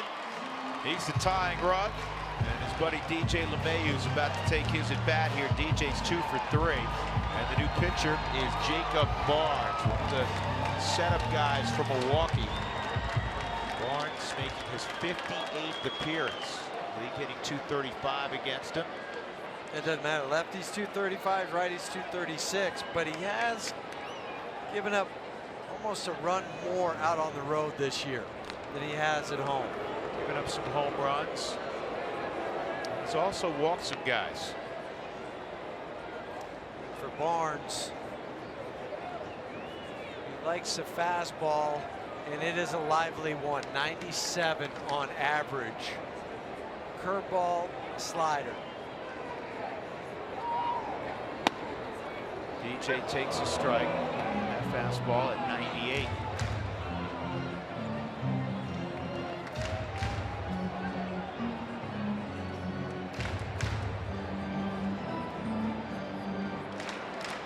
So we get a time on Barnes on this delivery to the plate.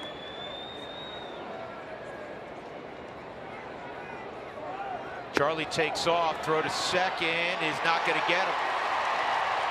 He was 1-4-7 of the plate, and that's not going to work. Yeah, and that's why I wanted to get the time, because of the previous pitch. You saw the high leg kick.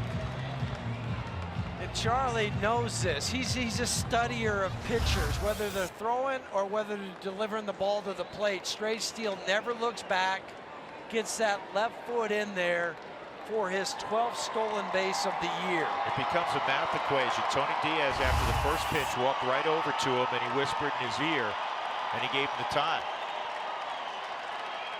Didn't you just know that's, you have that sense as a base stealer. DJ Boy, that was a DJ swing. He let that ball get in on him. He's trying to shoot that to right field. 1-2. You have 129 RBIs out of the first 2 guys in the lineup. Oh, you want to throw Nolan in there? then you jump it up to 214. Oh.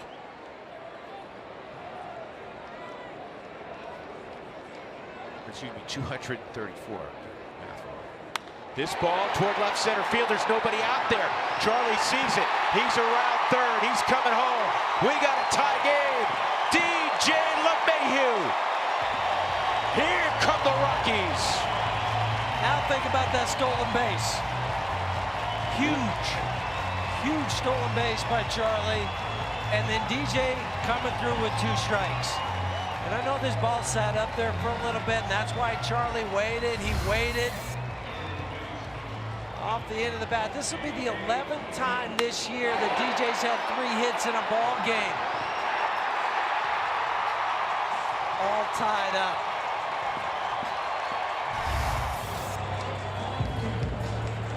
I'll tell you something, you're in the same situation. DJ's not a flyer, but he's such a smart base runner. He's a guy that's had more than 20 bags in a season. This year he's 5 out of 10. But if Jacob Barnes is going to deliver the baseball in 1-4-5 or so, DJ could get a bag. Here's Nolan outside. Of course, the other school of thought is right. That's one school of thought. The other school of thought is you're in scoring position at first when you have Nolan at the plate. That's right. Be a little bit more careful, because I think Barnes might be quicker to the plate.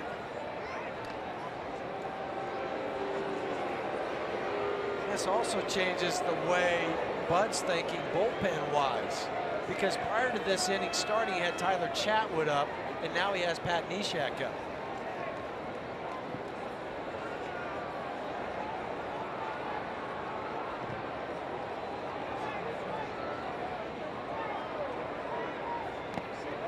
Skips up there 2-0.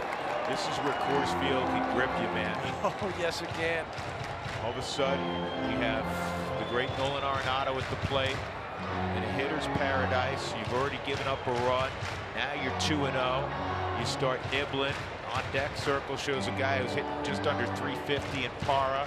And you have about 45,000 people here starting to chant, get into this game. Yep.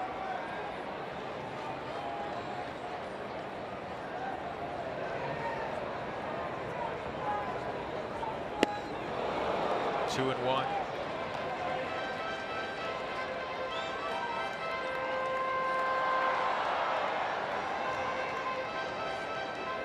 We have official attendance 47,216. That'll also grip you. One of the largest stadiums in baseball. Beautiful Coors Field. And it's alive and well. Here's the 2-1. Swung on and missed again. 2-2. That was a slider. Back-to-back sliders for Barnes.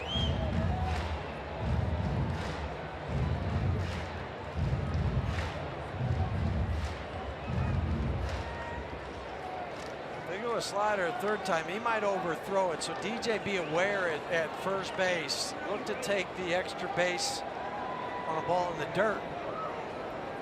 Nolan drives it to right. This one will get down. DJ will go first to third. How about that 2-strike approach from Arenado? He just let out a guttural scream at first base as he went to slap 5 with Tony Diaz. That was huge. Every night he does something that you just kind of shake your head out. This one was a fastball away after swinging through 2 sliders.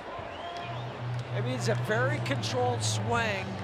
Head down, just not trying to pull it. If he pulls it, he's not going to be able to do it. He'd pop it up. And then DJ also recognizing the fact that Perez is back. He's able to read it, go first to third.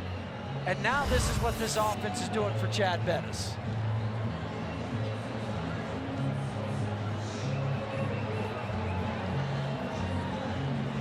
Left fielder, Chad went from spinning the hook because of the rally, and now he may have a chance for a W. Right man at the plate in Gerardo Parra. Really good situational hitter. Hitting .416 with runners in scoring position. That is second in the National League to one guy. The guy who just had the knock.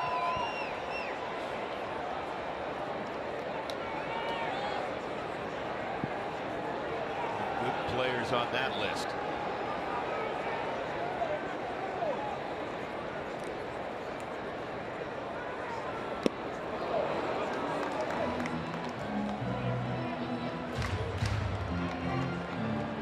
DJ at third, Nolan at first.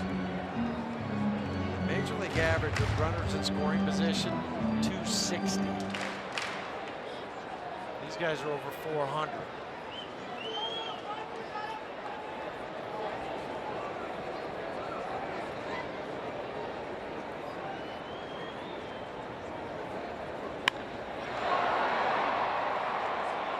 They're going to serve that to left field. Parra going battle mode.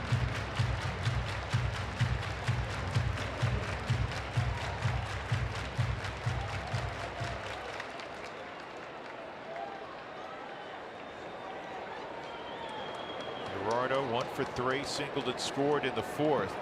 Until this inning, that was the Rockies' only run. Lucroy drove him home. Former Brewers.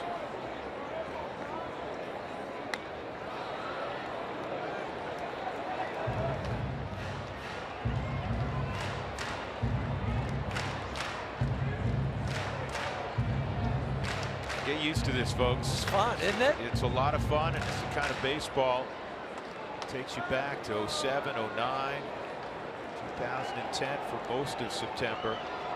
You're going to be on the edge of your seat. Drew, look at that. Gerardo's choked up an inch on the bat. He's back control. You don't see him do that a lot. He goes down, so Barnes wins that battle. 2 outs. And here comes Reynolds.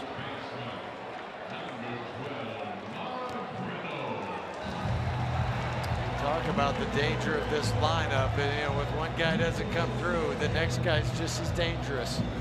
Mark's been swinging it well. Home run Tuesday, home run Wednesday. Tonight 1 for 3. A deep drive to right that was caught in the second inning by Perez.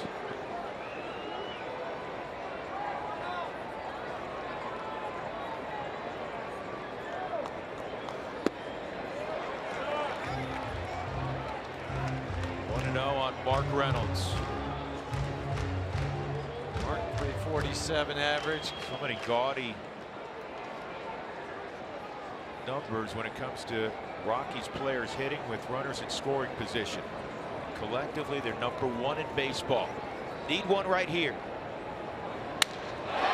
This ball off the end of the bat, deep left. It is going to be caught out there by Braun. The Rockies get 2 to catch the Brewers. Chad spits the hook, 3-3 as we go to the 8th.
Baseball on AT&T Sportsnet is brought to you by Southwest Airlines.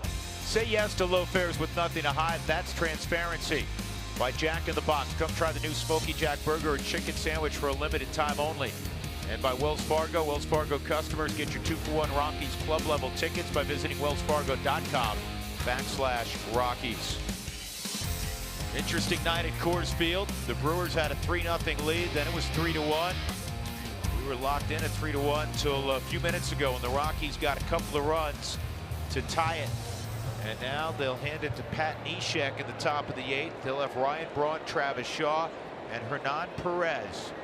They're masquerading tonight as the 3, 4, and 5 hitters for Milwaukee. And that powerful lineup of the Brewers. 2/3 of an inning last night for Pat. Gave up a hit. Also had a strikeout.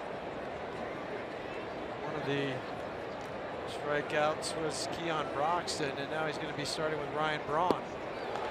Braun swings and misses at a slider that never got more than about 6 inches off the ground.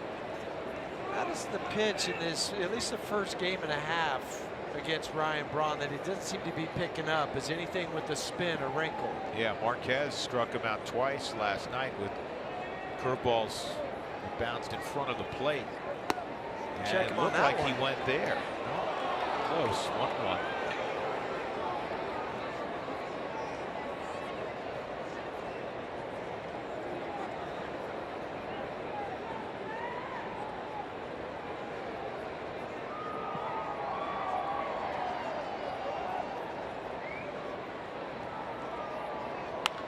Braun in the air to Cargo and right. Routine play, and that's the first down. We'll bring up Travis Shaw. Third baseman, number 21, Travis Shaw.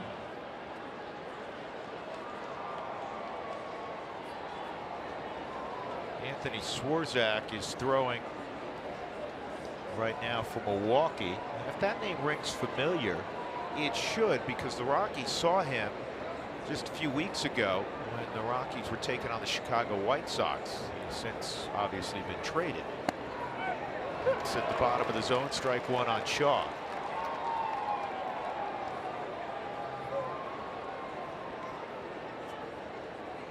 Shaw and Pat have matched up just one other time, and Pat got the better of him. And that is foul.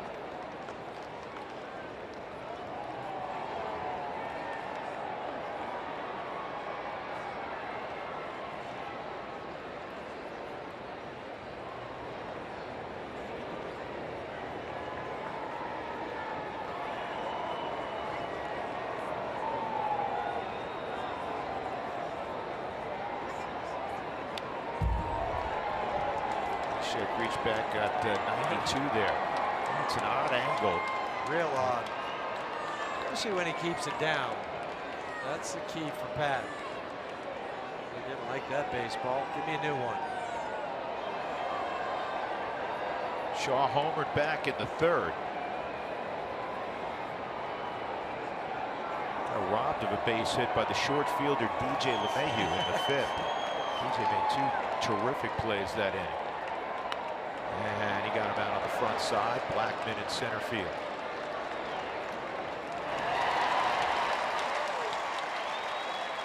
Well, Air Force Academy fans, you can come watch the Rockies take on the Brewers tomorrow afternoon. Purchase a special ticket package to receive a limited edition Air Force Falcon themed Rockies hat.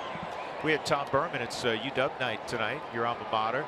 And Tom Berman, the athletic director, more than a decade up in Wyoming, joined us. Tomorrow, Troy Calhoun, the outstanding, truly outstanding head coach of the Falcons. He'll be with us. Big Rockies fan also. He is. Baseball fan. 2 outs, and at the knees, a slider for a strike on Hernan Perez. Not sure what he was complaining about. That's on the corner of the Subaru strike zone.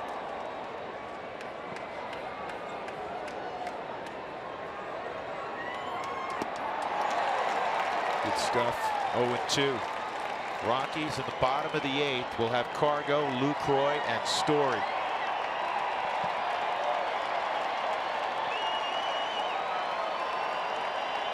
Here's the 0-2. He's got him. Great inning for Pat Neshek. Boy, that was dominant. 1-2-3, 8th inning for Pat. We'll go to the bottom of the 8th. Cargo time when we return in a 3-3 affair.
Rockies have out hit Milwaukee 10-8 as they come up in the bottom of the 8th inning with Cargo. Who wants tacos?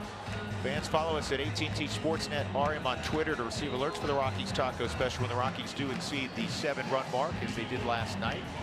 Hopefully he took advantage this afternoon. So Anthony Swarzak will be on the mound now for Milwaukee. Faced the Rockies when he was with the White Sox earlier this year. He's throwing good baseball for Chicago. Yeah, he'd have .56 ERA over his last 14 appearances with the White Sox, and opponents were hitting .193 against him. A few games here now with Milwaukee, and it will be for Swarzak. Fastball 95 and a slider 87. That's it. 2 pitches. The 3 guys that are scheduled to face him this inning: Carlos Gonzalez 1 for 1, Jonathan Lucroy 3 for 7, including a home run, and Trevor 1 for 2. You like that, huh? Yeah.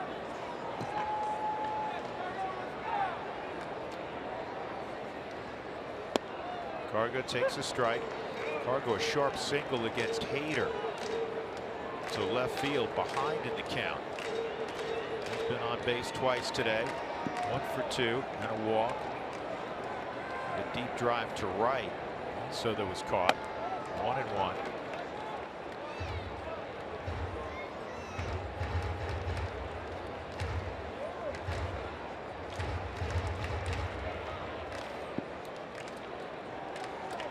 Greg Holland warming for the Rockies. He'll be in the game in the 9th inning.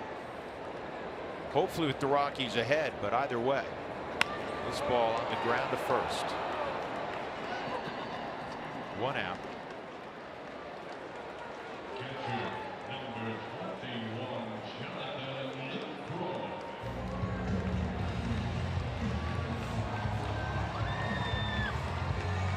Lucroy 1 for 3, knocked in a run with the Texas leaguer back in the 4th inning.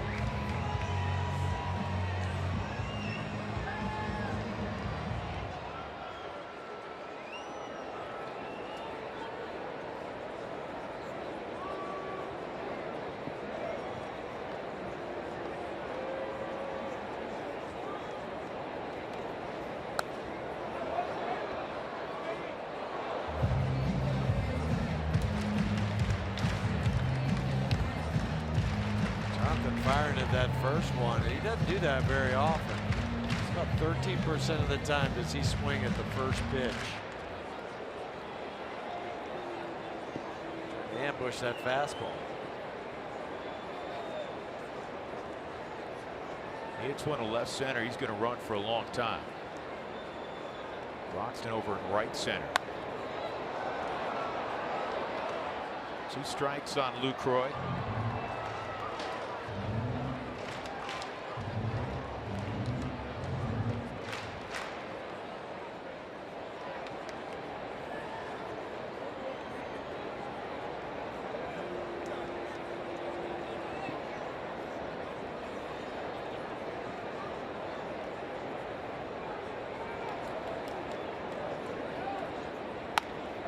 This is up the middle. This is a tough play.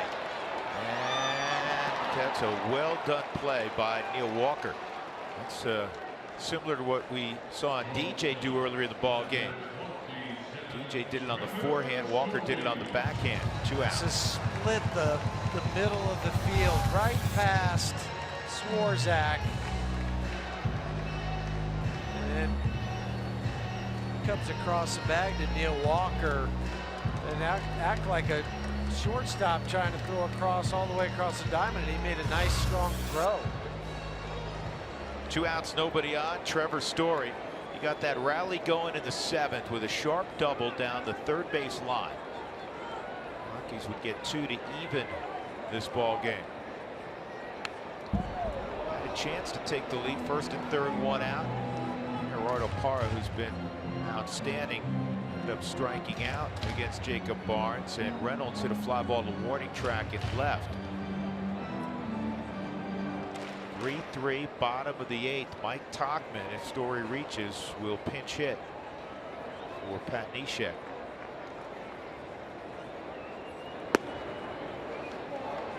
Ball, 1 strike.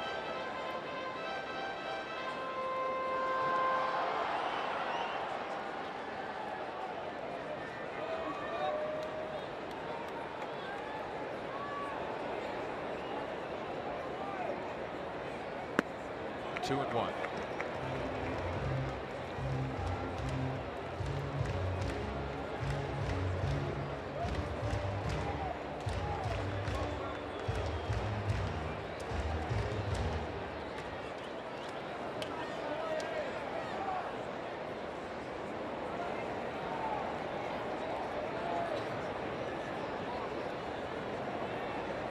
Little delay. They're trying to get Perez in the correct position in right field.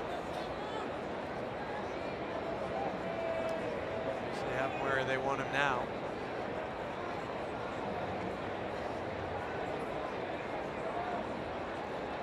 Here's the 2-1. Some leverage on that swing. 2-2. Sometimes in a bag you might only get one pitch. He's had 2 this at bat.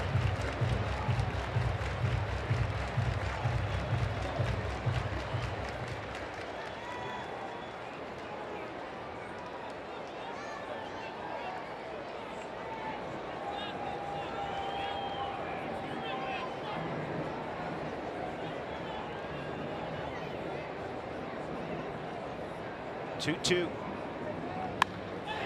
This is in the air, right center field. Broxton can't get there. Story to second, a 2-out double. Never know. Second double of the night for Story. Go ahead run out there for Mike Tauchman. Keon Broxton can cover some ground in center field. And he was shaded that way. He was shaded that way. But the good thing with this swing and the way the ball came off the bat, that it had some slice to it. So it was slicing away from Broxton because he came within an eyelash of making that play. Look how close he was, maybe a foot away on the Subaru Supermo, and then he goes tumbling. Perez picks it up. By that time, Trevor was in the second base for his 16th double. Mike Tauchman is 2 for 9 with the Rockies this year. This is his second stint. Tauchman 0 for 3 as a pinch hitter. But the Rockies like this kid a lot. He's out of Bradley. He was a tremendous college hitter. He will throw out a good at bat.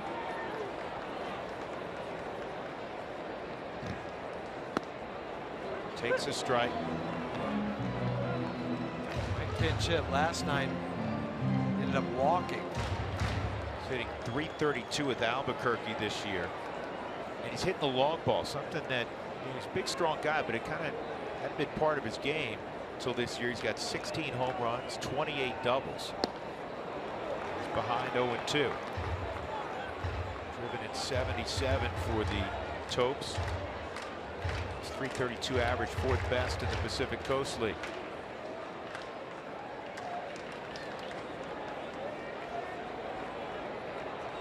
Story can fly at second. Any kind of hit, he's going to score.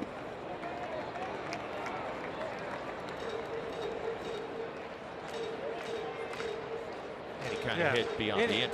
Right. And that's also, no matter how hard it's hit either, you're going to put the pressure on the defense if you're Stu Cole. You're betting that your guy's faster than them getting the ball into the catcher.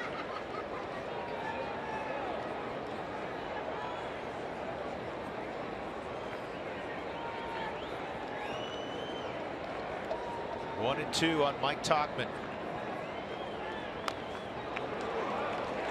Nice play, buddy.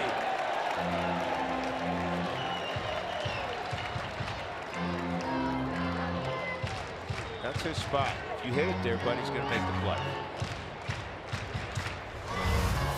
And it wasn't hit hard. Right there, got it. And then act like nothing happened. Swarzak ready. Another 1-2. And the strikeout will end the inning. So we'll go to the 9th, tied at 3.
Are hanging in the press box, and I say, yeah, what's the story of the game?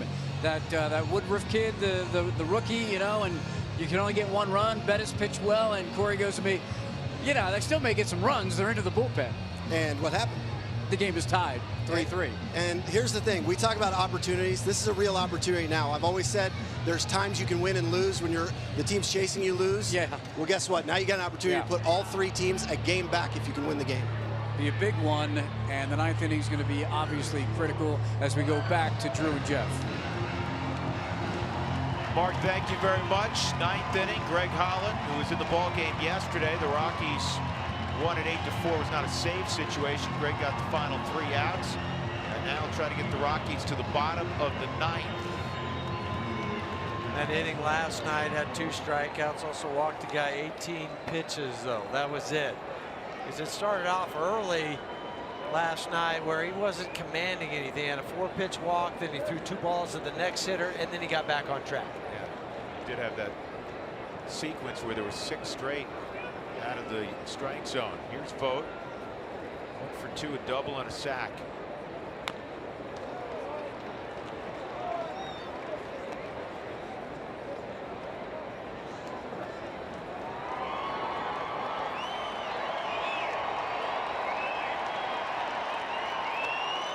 Greg's won the previous 3 matchups against Steven.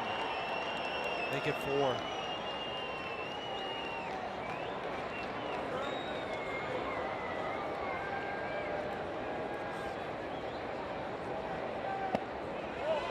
Just missed. Wow.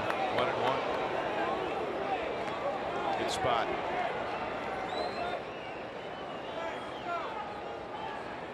Buddy was just asking too, DJ Rayburn, because DJ looked over to the dugout. He was telling him where he thought that pitch was.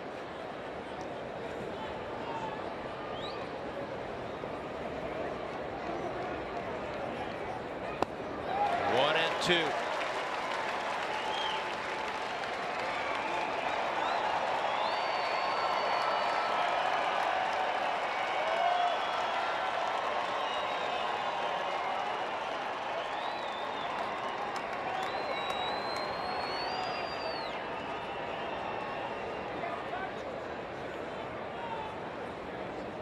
Collins 1-2. Just off the plate. 2 balls, 2 strikes. Every pitch has been in the same location for Greg, down and away. I mean, there's just a baseball probably in between all 4 of those in the super strike zone as far as distance apart.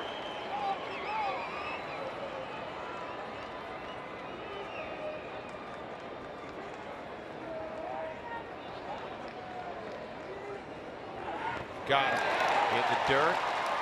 Lucroy's got a lot of time, and he'll throw to first. 1 gone.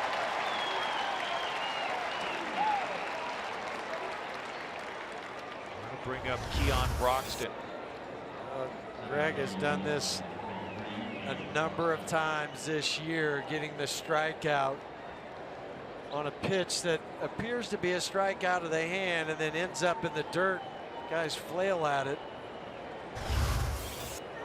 That is his 57th strikeout in 44 and a third inning.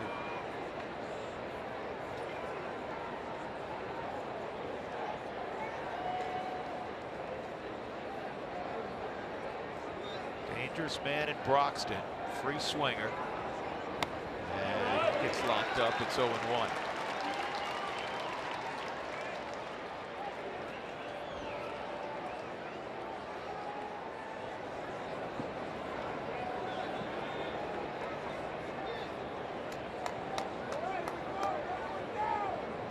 Three, 1 out in the 9th.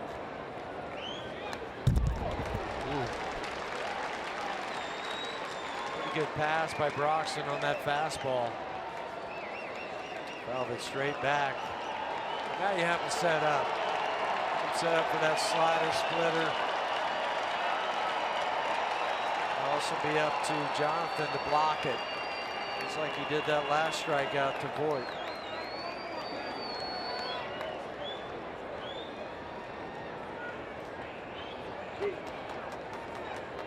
Ahead 2 strikes.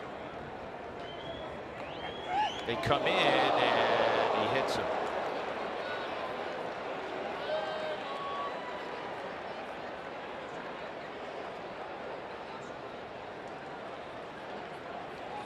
And they set up inside. That did surprise me a little bit. Just because he doesn't hit the ball down and away from him very well. And now you got a speedy guy at first base. Broxton, 19 stolen bases.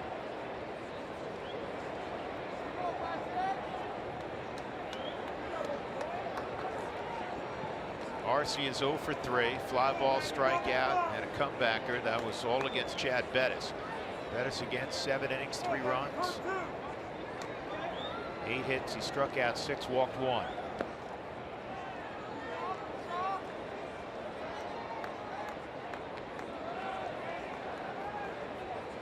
Arce is hitting out of the 8th spot. Jesus Aguilar has come out on deck to pinch hit.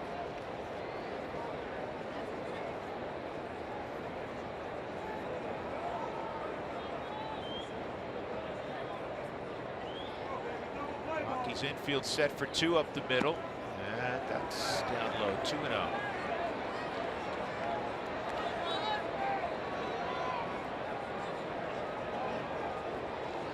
Arce has only grounded into 6 double plays in over 400 at bats.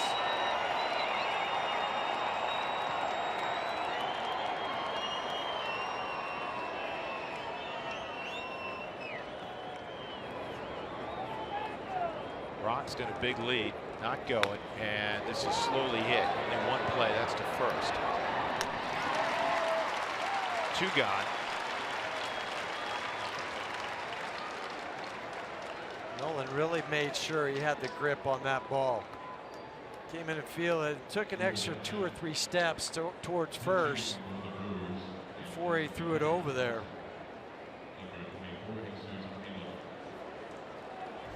Nolan has that clock in his head. He catches it. Rather than make a throw where you don't have the grip, make sure you get it across the seam so the ball stays straight.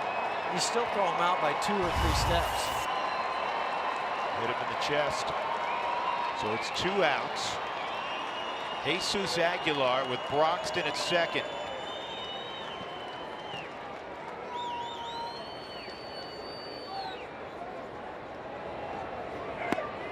First pitch strike on Aguilar.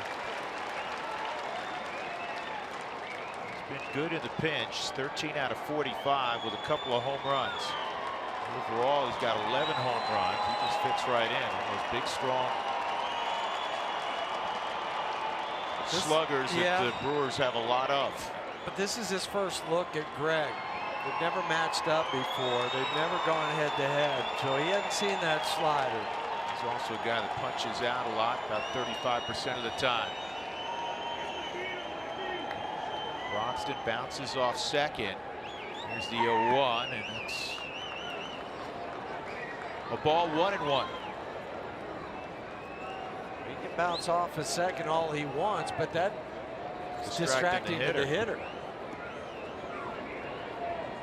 You know, earlier Keon bunted with the runner at second and 1 out, which was a little bit strange, and he's already in scoring position. His advancement to third would be huge. Unless, of course, you got a wild pitch, but Holland's focus is on Aguilar. He did it again, jumping around. 2-1. I think it's bothering Greg. He's not even paying attention to him.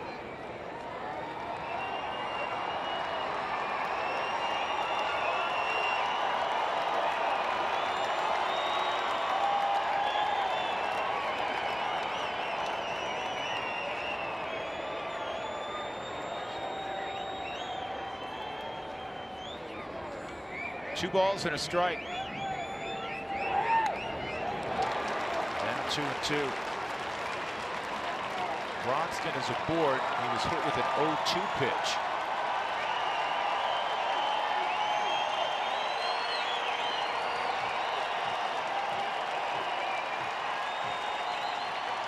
$47,216. They want an out, and they want a bottom of the 9th run. Simple request. I think it is.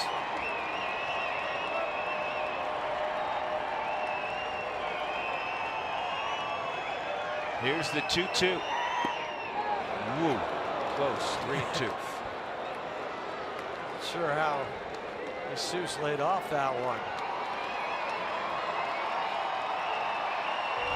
Where Greg wanted it. Jonathan had called for it. A little bit low.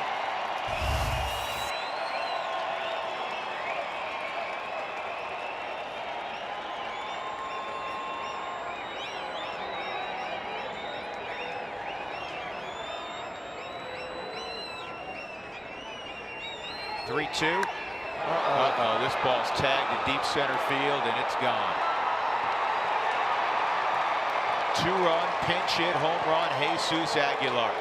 5-3 Milwaukee.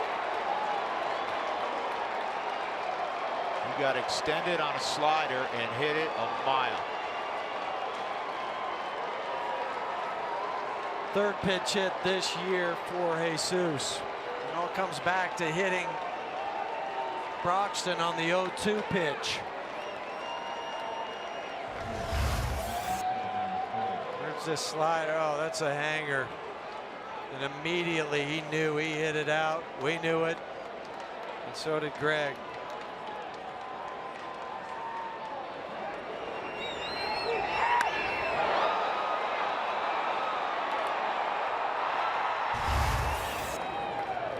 Eric Thames.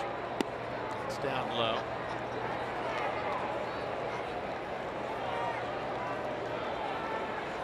Run traveled an estimated 449 feet. It's the Brewers to a T, man. They hit home runs. That's their second of the night, 182nd on the season. Rockies in the bottom of the ninth inning will have the top of the order. Try to rally against Corey Knebel.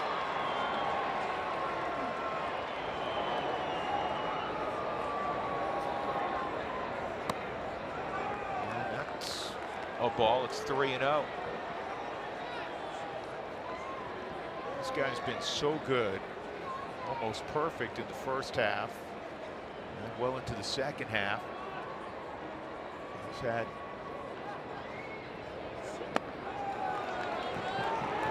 a couple he'd like to forget about, but that comes with the territory. Yeah, that's why you want the veteran. He's out there. He's typically undaunted by it. He had the back-to-back blown saves a little more than a week ago. This one's not going to feel good. Got to get that last out.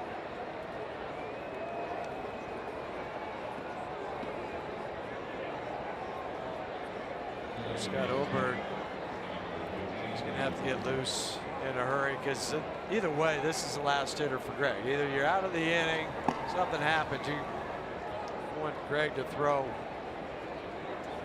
over 25 to 30 pitches this, and he's got 21 right now. And he never checked on Thames. Thames steals second base standing up. 4 stolen base for Thames.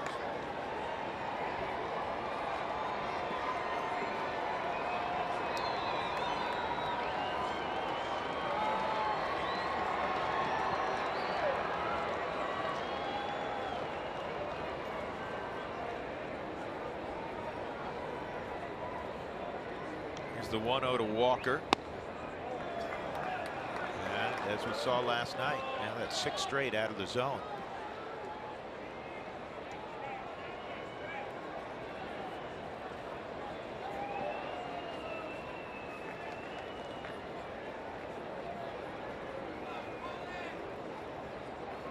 Minnesota did beat Arizona by that 5-0 count.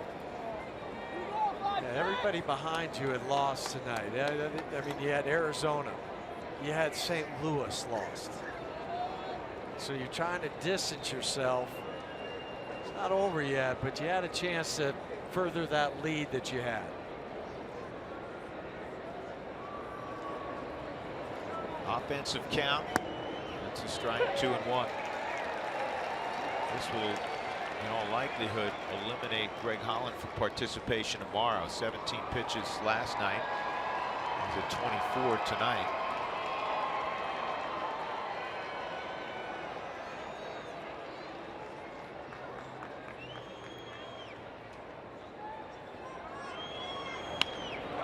And that's going to sneak through. Cargo up with the baseball. Thames coming home, and another run. That'll be a single and an RBI for Walker. 6-3. This inning has turned ugly. All with 2 outs. But'll come out, make the change. Scott Oberg. Again, behind in the count. Left the ball up. The 2 balls he's left up have been hit. He had the home run to Aguilar, and then this base hit by Neil Walker. And Thames had reached second on the stolen base. He comes around for the 3rd run this inning. 6-3 Milwaukee. Your attention. Now pitching for the Rockies, number 45, Scott Oberg.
ninth inning win. Now it's going to be difficult. They're down 6-3 as Greg Holland struggled in the ninth. He got Vogt leading off. Then he hit Keon Broxton on an 0-2 pitch.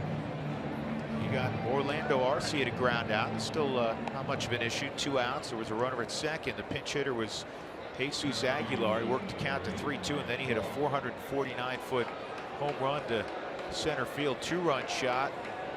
Then a walk to Thames, and ultimately a base hit by Walker after a stolen base. And now the Rockies are down 3. They'll try to keep it here too, because they're going to face Corey Knebel in the ninth inning, who has 24 saves on the year.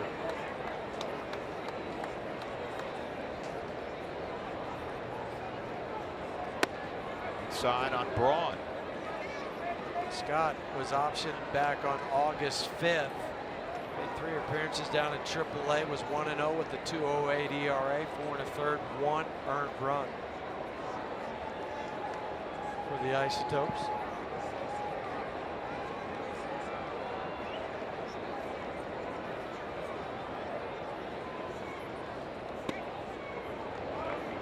It's 2-0. Rockies bullpen had been unscored upon in 7 of their previous 9.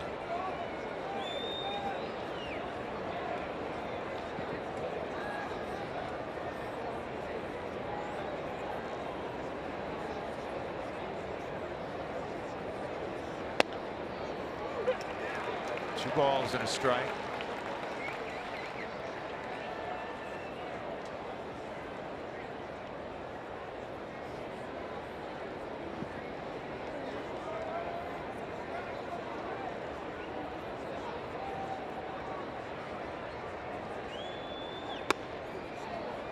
Now it's 3-1 on Braun. Braun a sac fly back in the 3rd.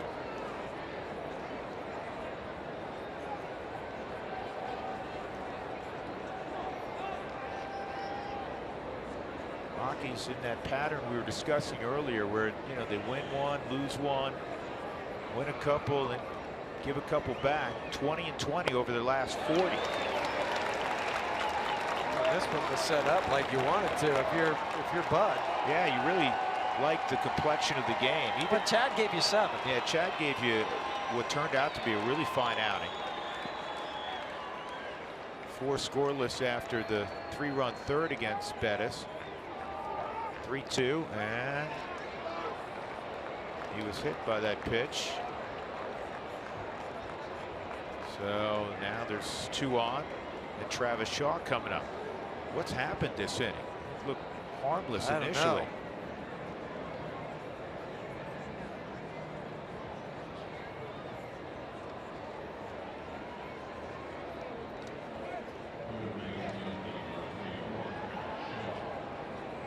Bud wants an explanation. Oh, it didn't. Now we're told the pitch didn't hit Braun. Well, it would have been ball 4. Did he call a balk?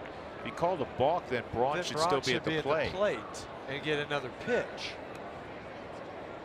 I'm not sure what it was.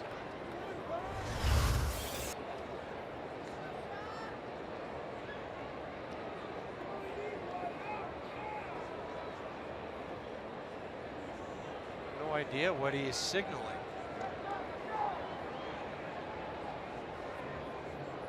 Because he called timeout.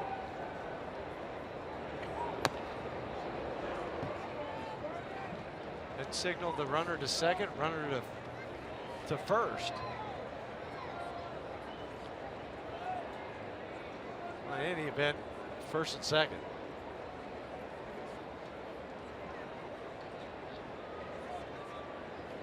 One strike on Shaw, who homered back in the 3rd.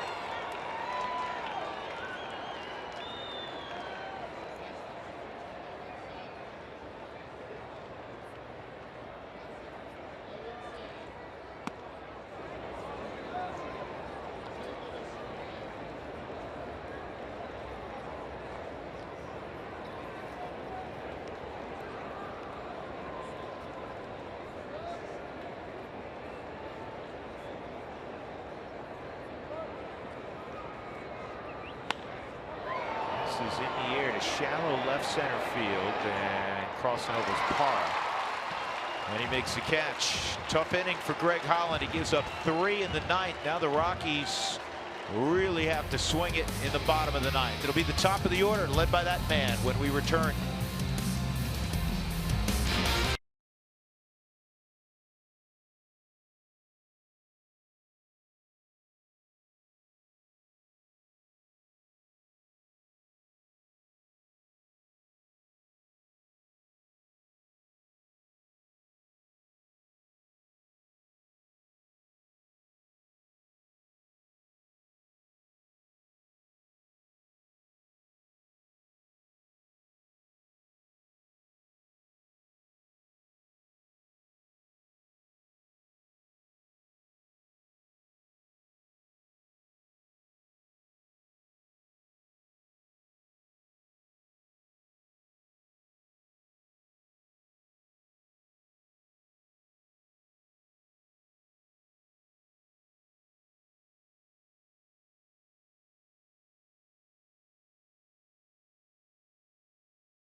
Here's a look at tomorrow's starters.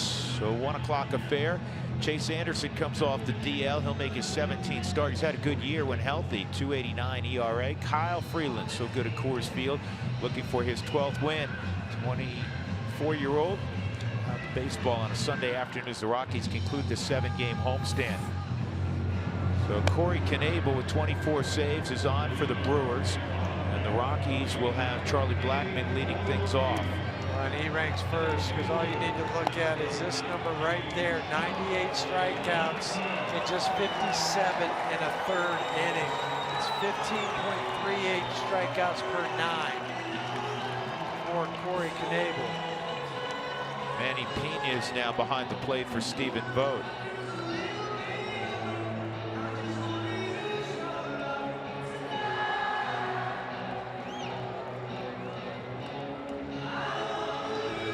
Pitching the 9th inning's tough. Look what happened to Aroldis Chapman. He's had those duties at least temporarily removed from his and it shows you it doesn't matter how hard you throw either. No. And Greg's an all-star. He's been phenomenal this year. He just hit a rough patch in August. He's given up runs in 3 of his last 5 outings. 9 runs in all. A couple home runs too, and Greg had only allowed 2 home runs entering the month of August. He'll flip it around. It's a long track record of success. Blackmon tonight 1 for 3 and a walk. Able ahead 0-2.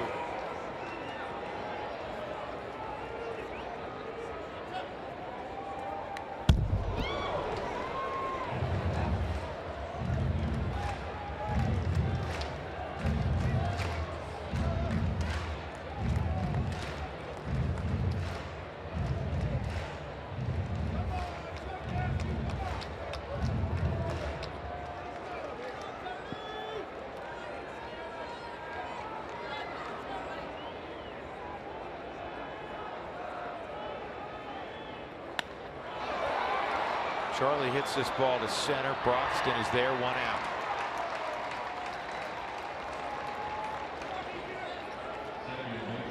Corey Knebel made the All-Star team this year. Did not pitch, but he became the 9th closer for the Brewers to ever make it.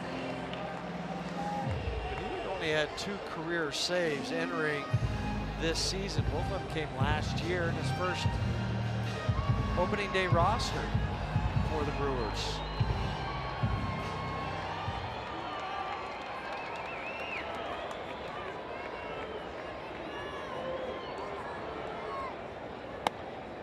DJ takes a strike.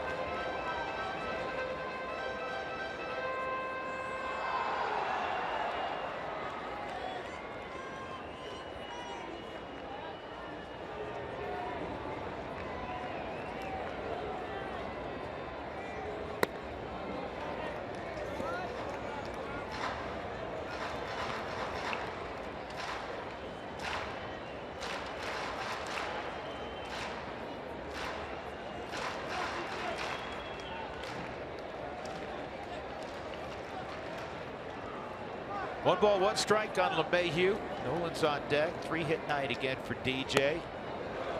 Collects those, man, like he used to collect baseball cards. We said earlier too that it's 11 games where he had 3 hits. Now he's had more than that, so you totaled up the four gamers that he's had. He's had 16 games where he's had 3 or more hits now.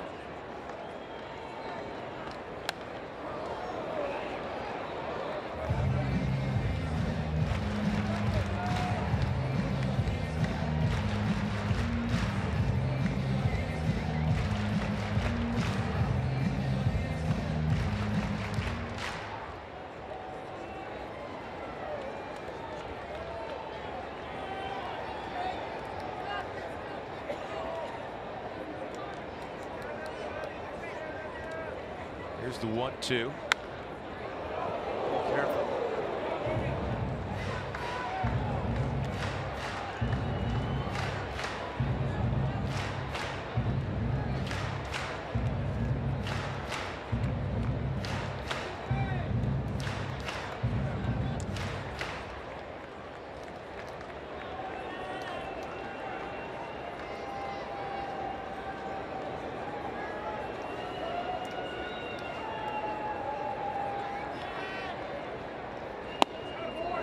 Good eye. 99 on that last pitch. Down below the Subaru strike zone.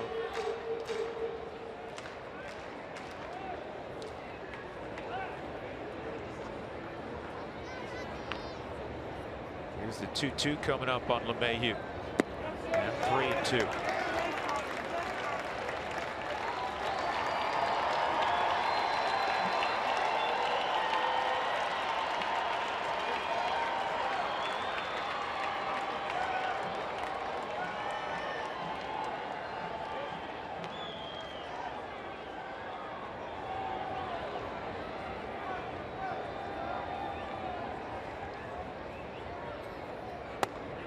Ball 4. There's a start. There it is. Back 1-2 in the counter. And a walk. 4 times today DJ's been on base. Nolan is 1 for 3. And a walk tonight.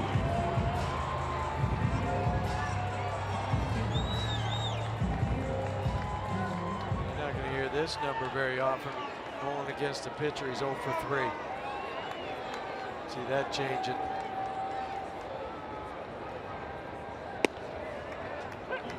On the corner for a strike. Nolan's thought process here, Hugh, I'm sure a little bit different than you still always want to drive the baseball, but he's just trying to reach. Yes, get that tying run to the plate.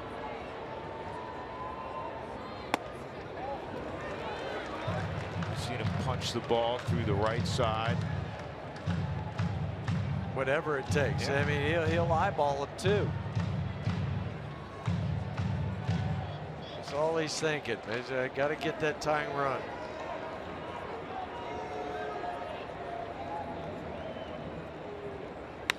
That's up the middle. Arcia makes a nice play, and they turn it over. Looked like it was going to be a base hit. Instead, it's a 6-4-3 game ender. And the Brewers with 3 at the top of the 9th have evened up this 3-game set at 1 apiece. They win tonight by a final score of 6-3. Swarzak gets the victory. Holland takes the loss. Knebel gets his 25th save.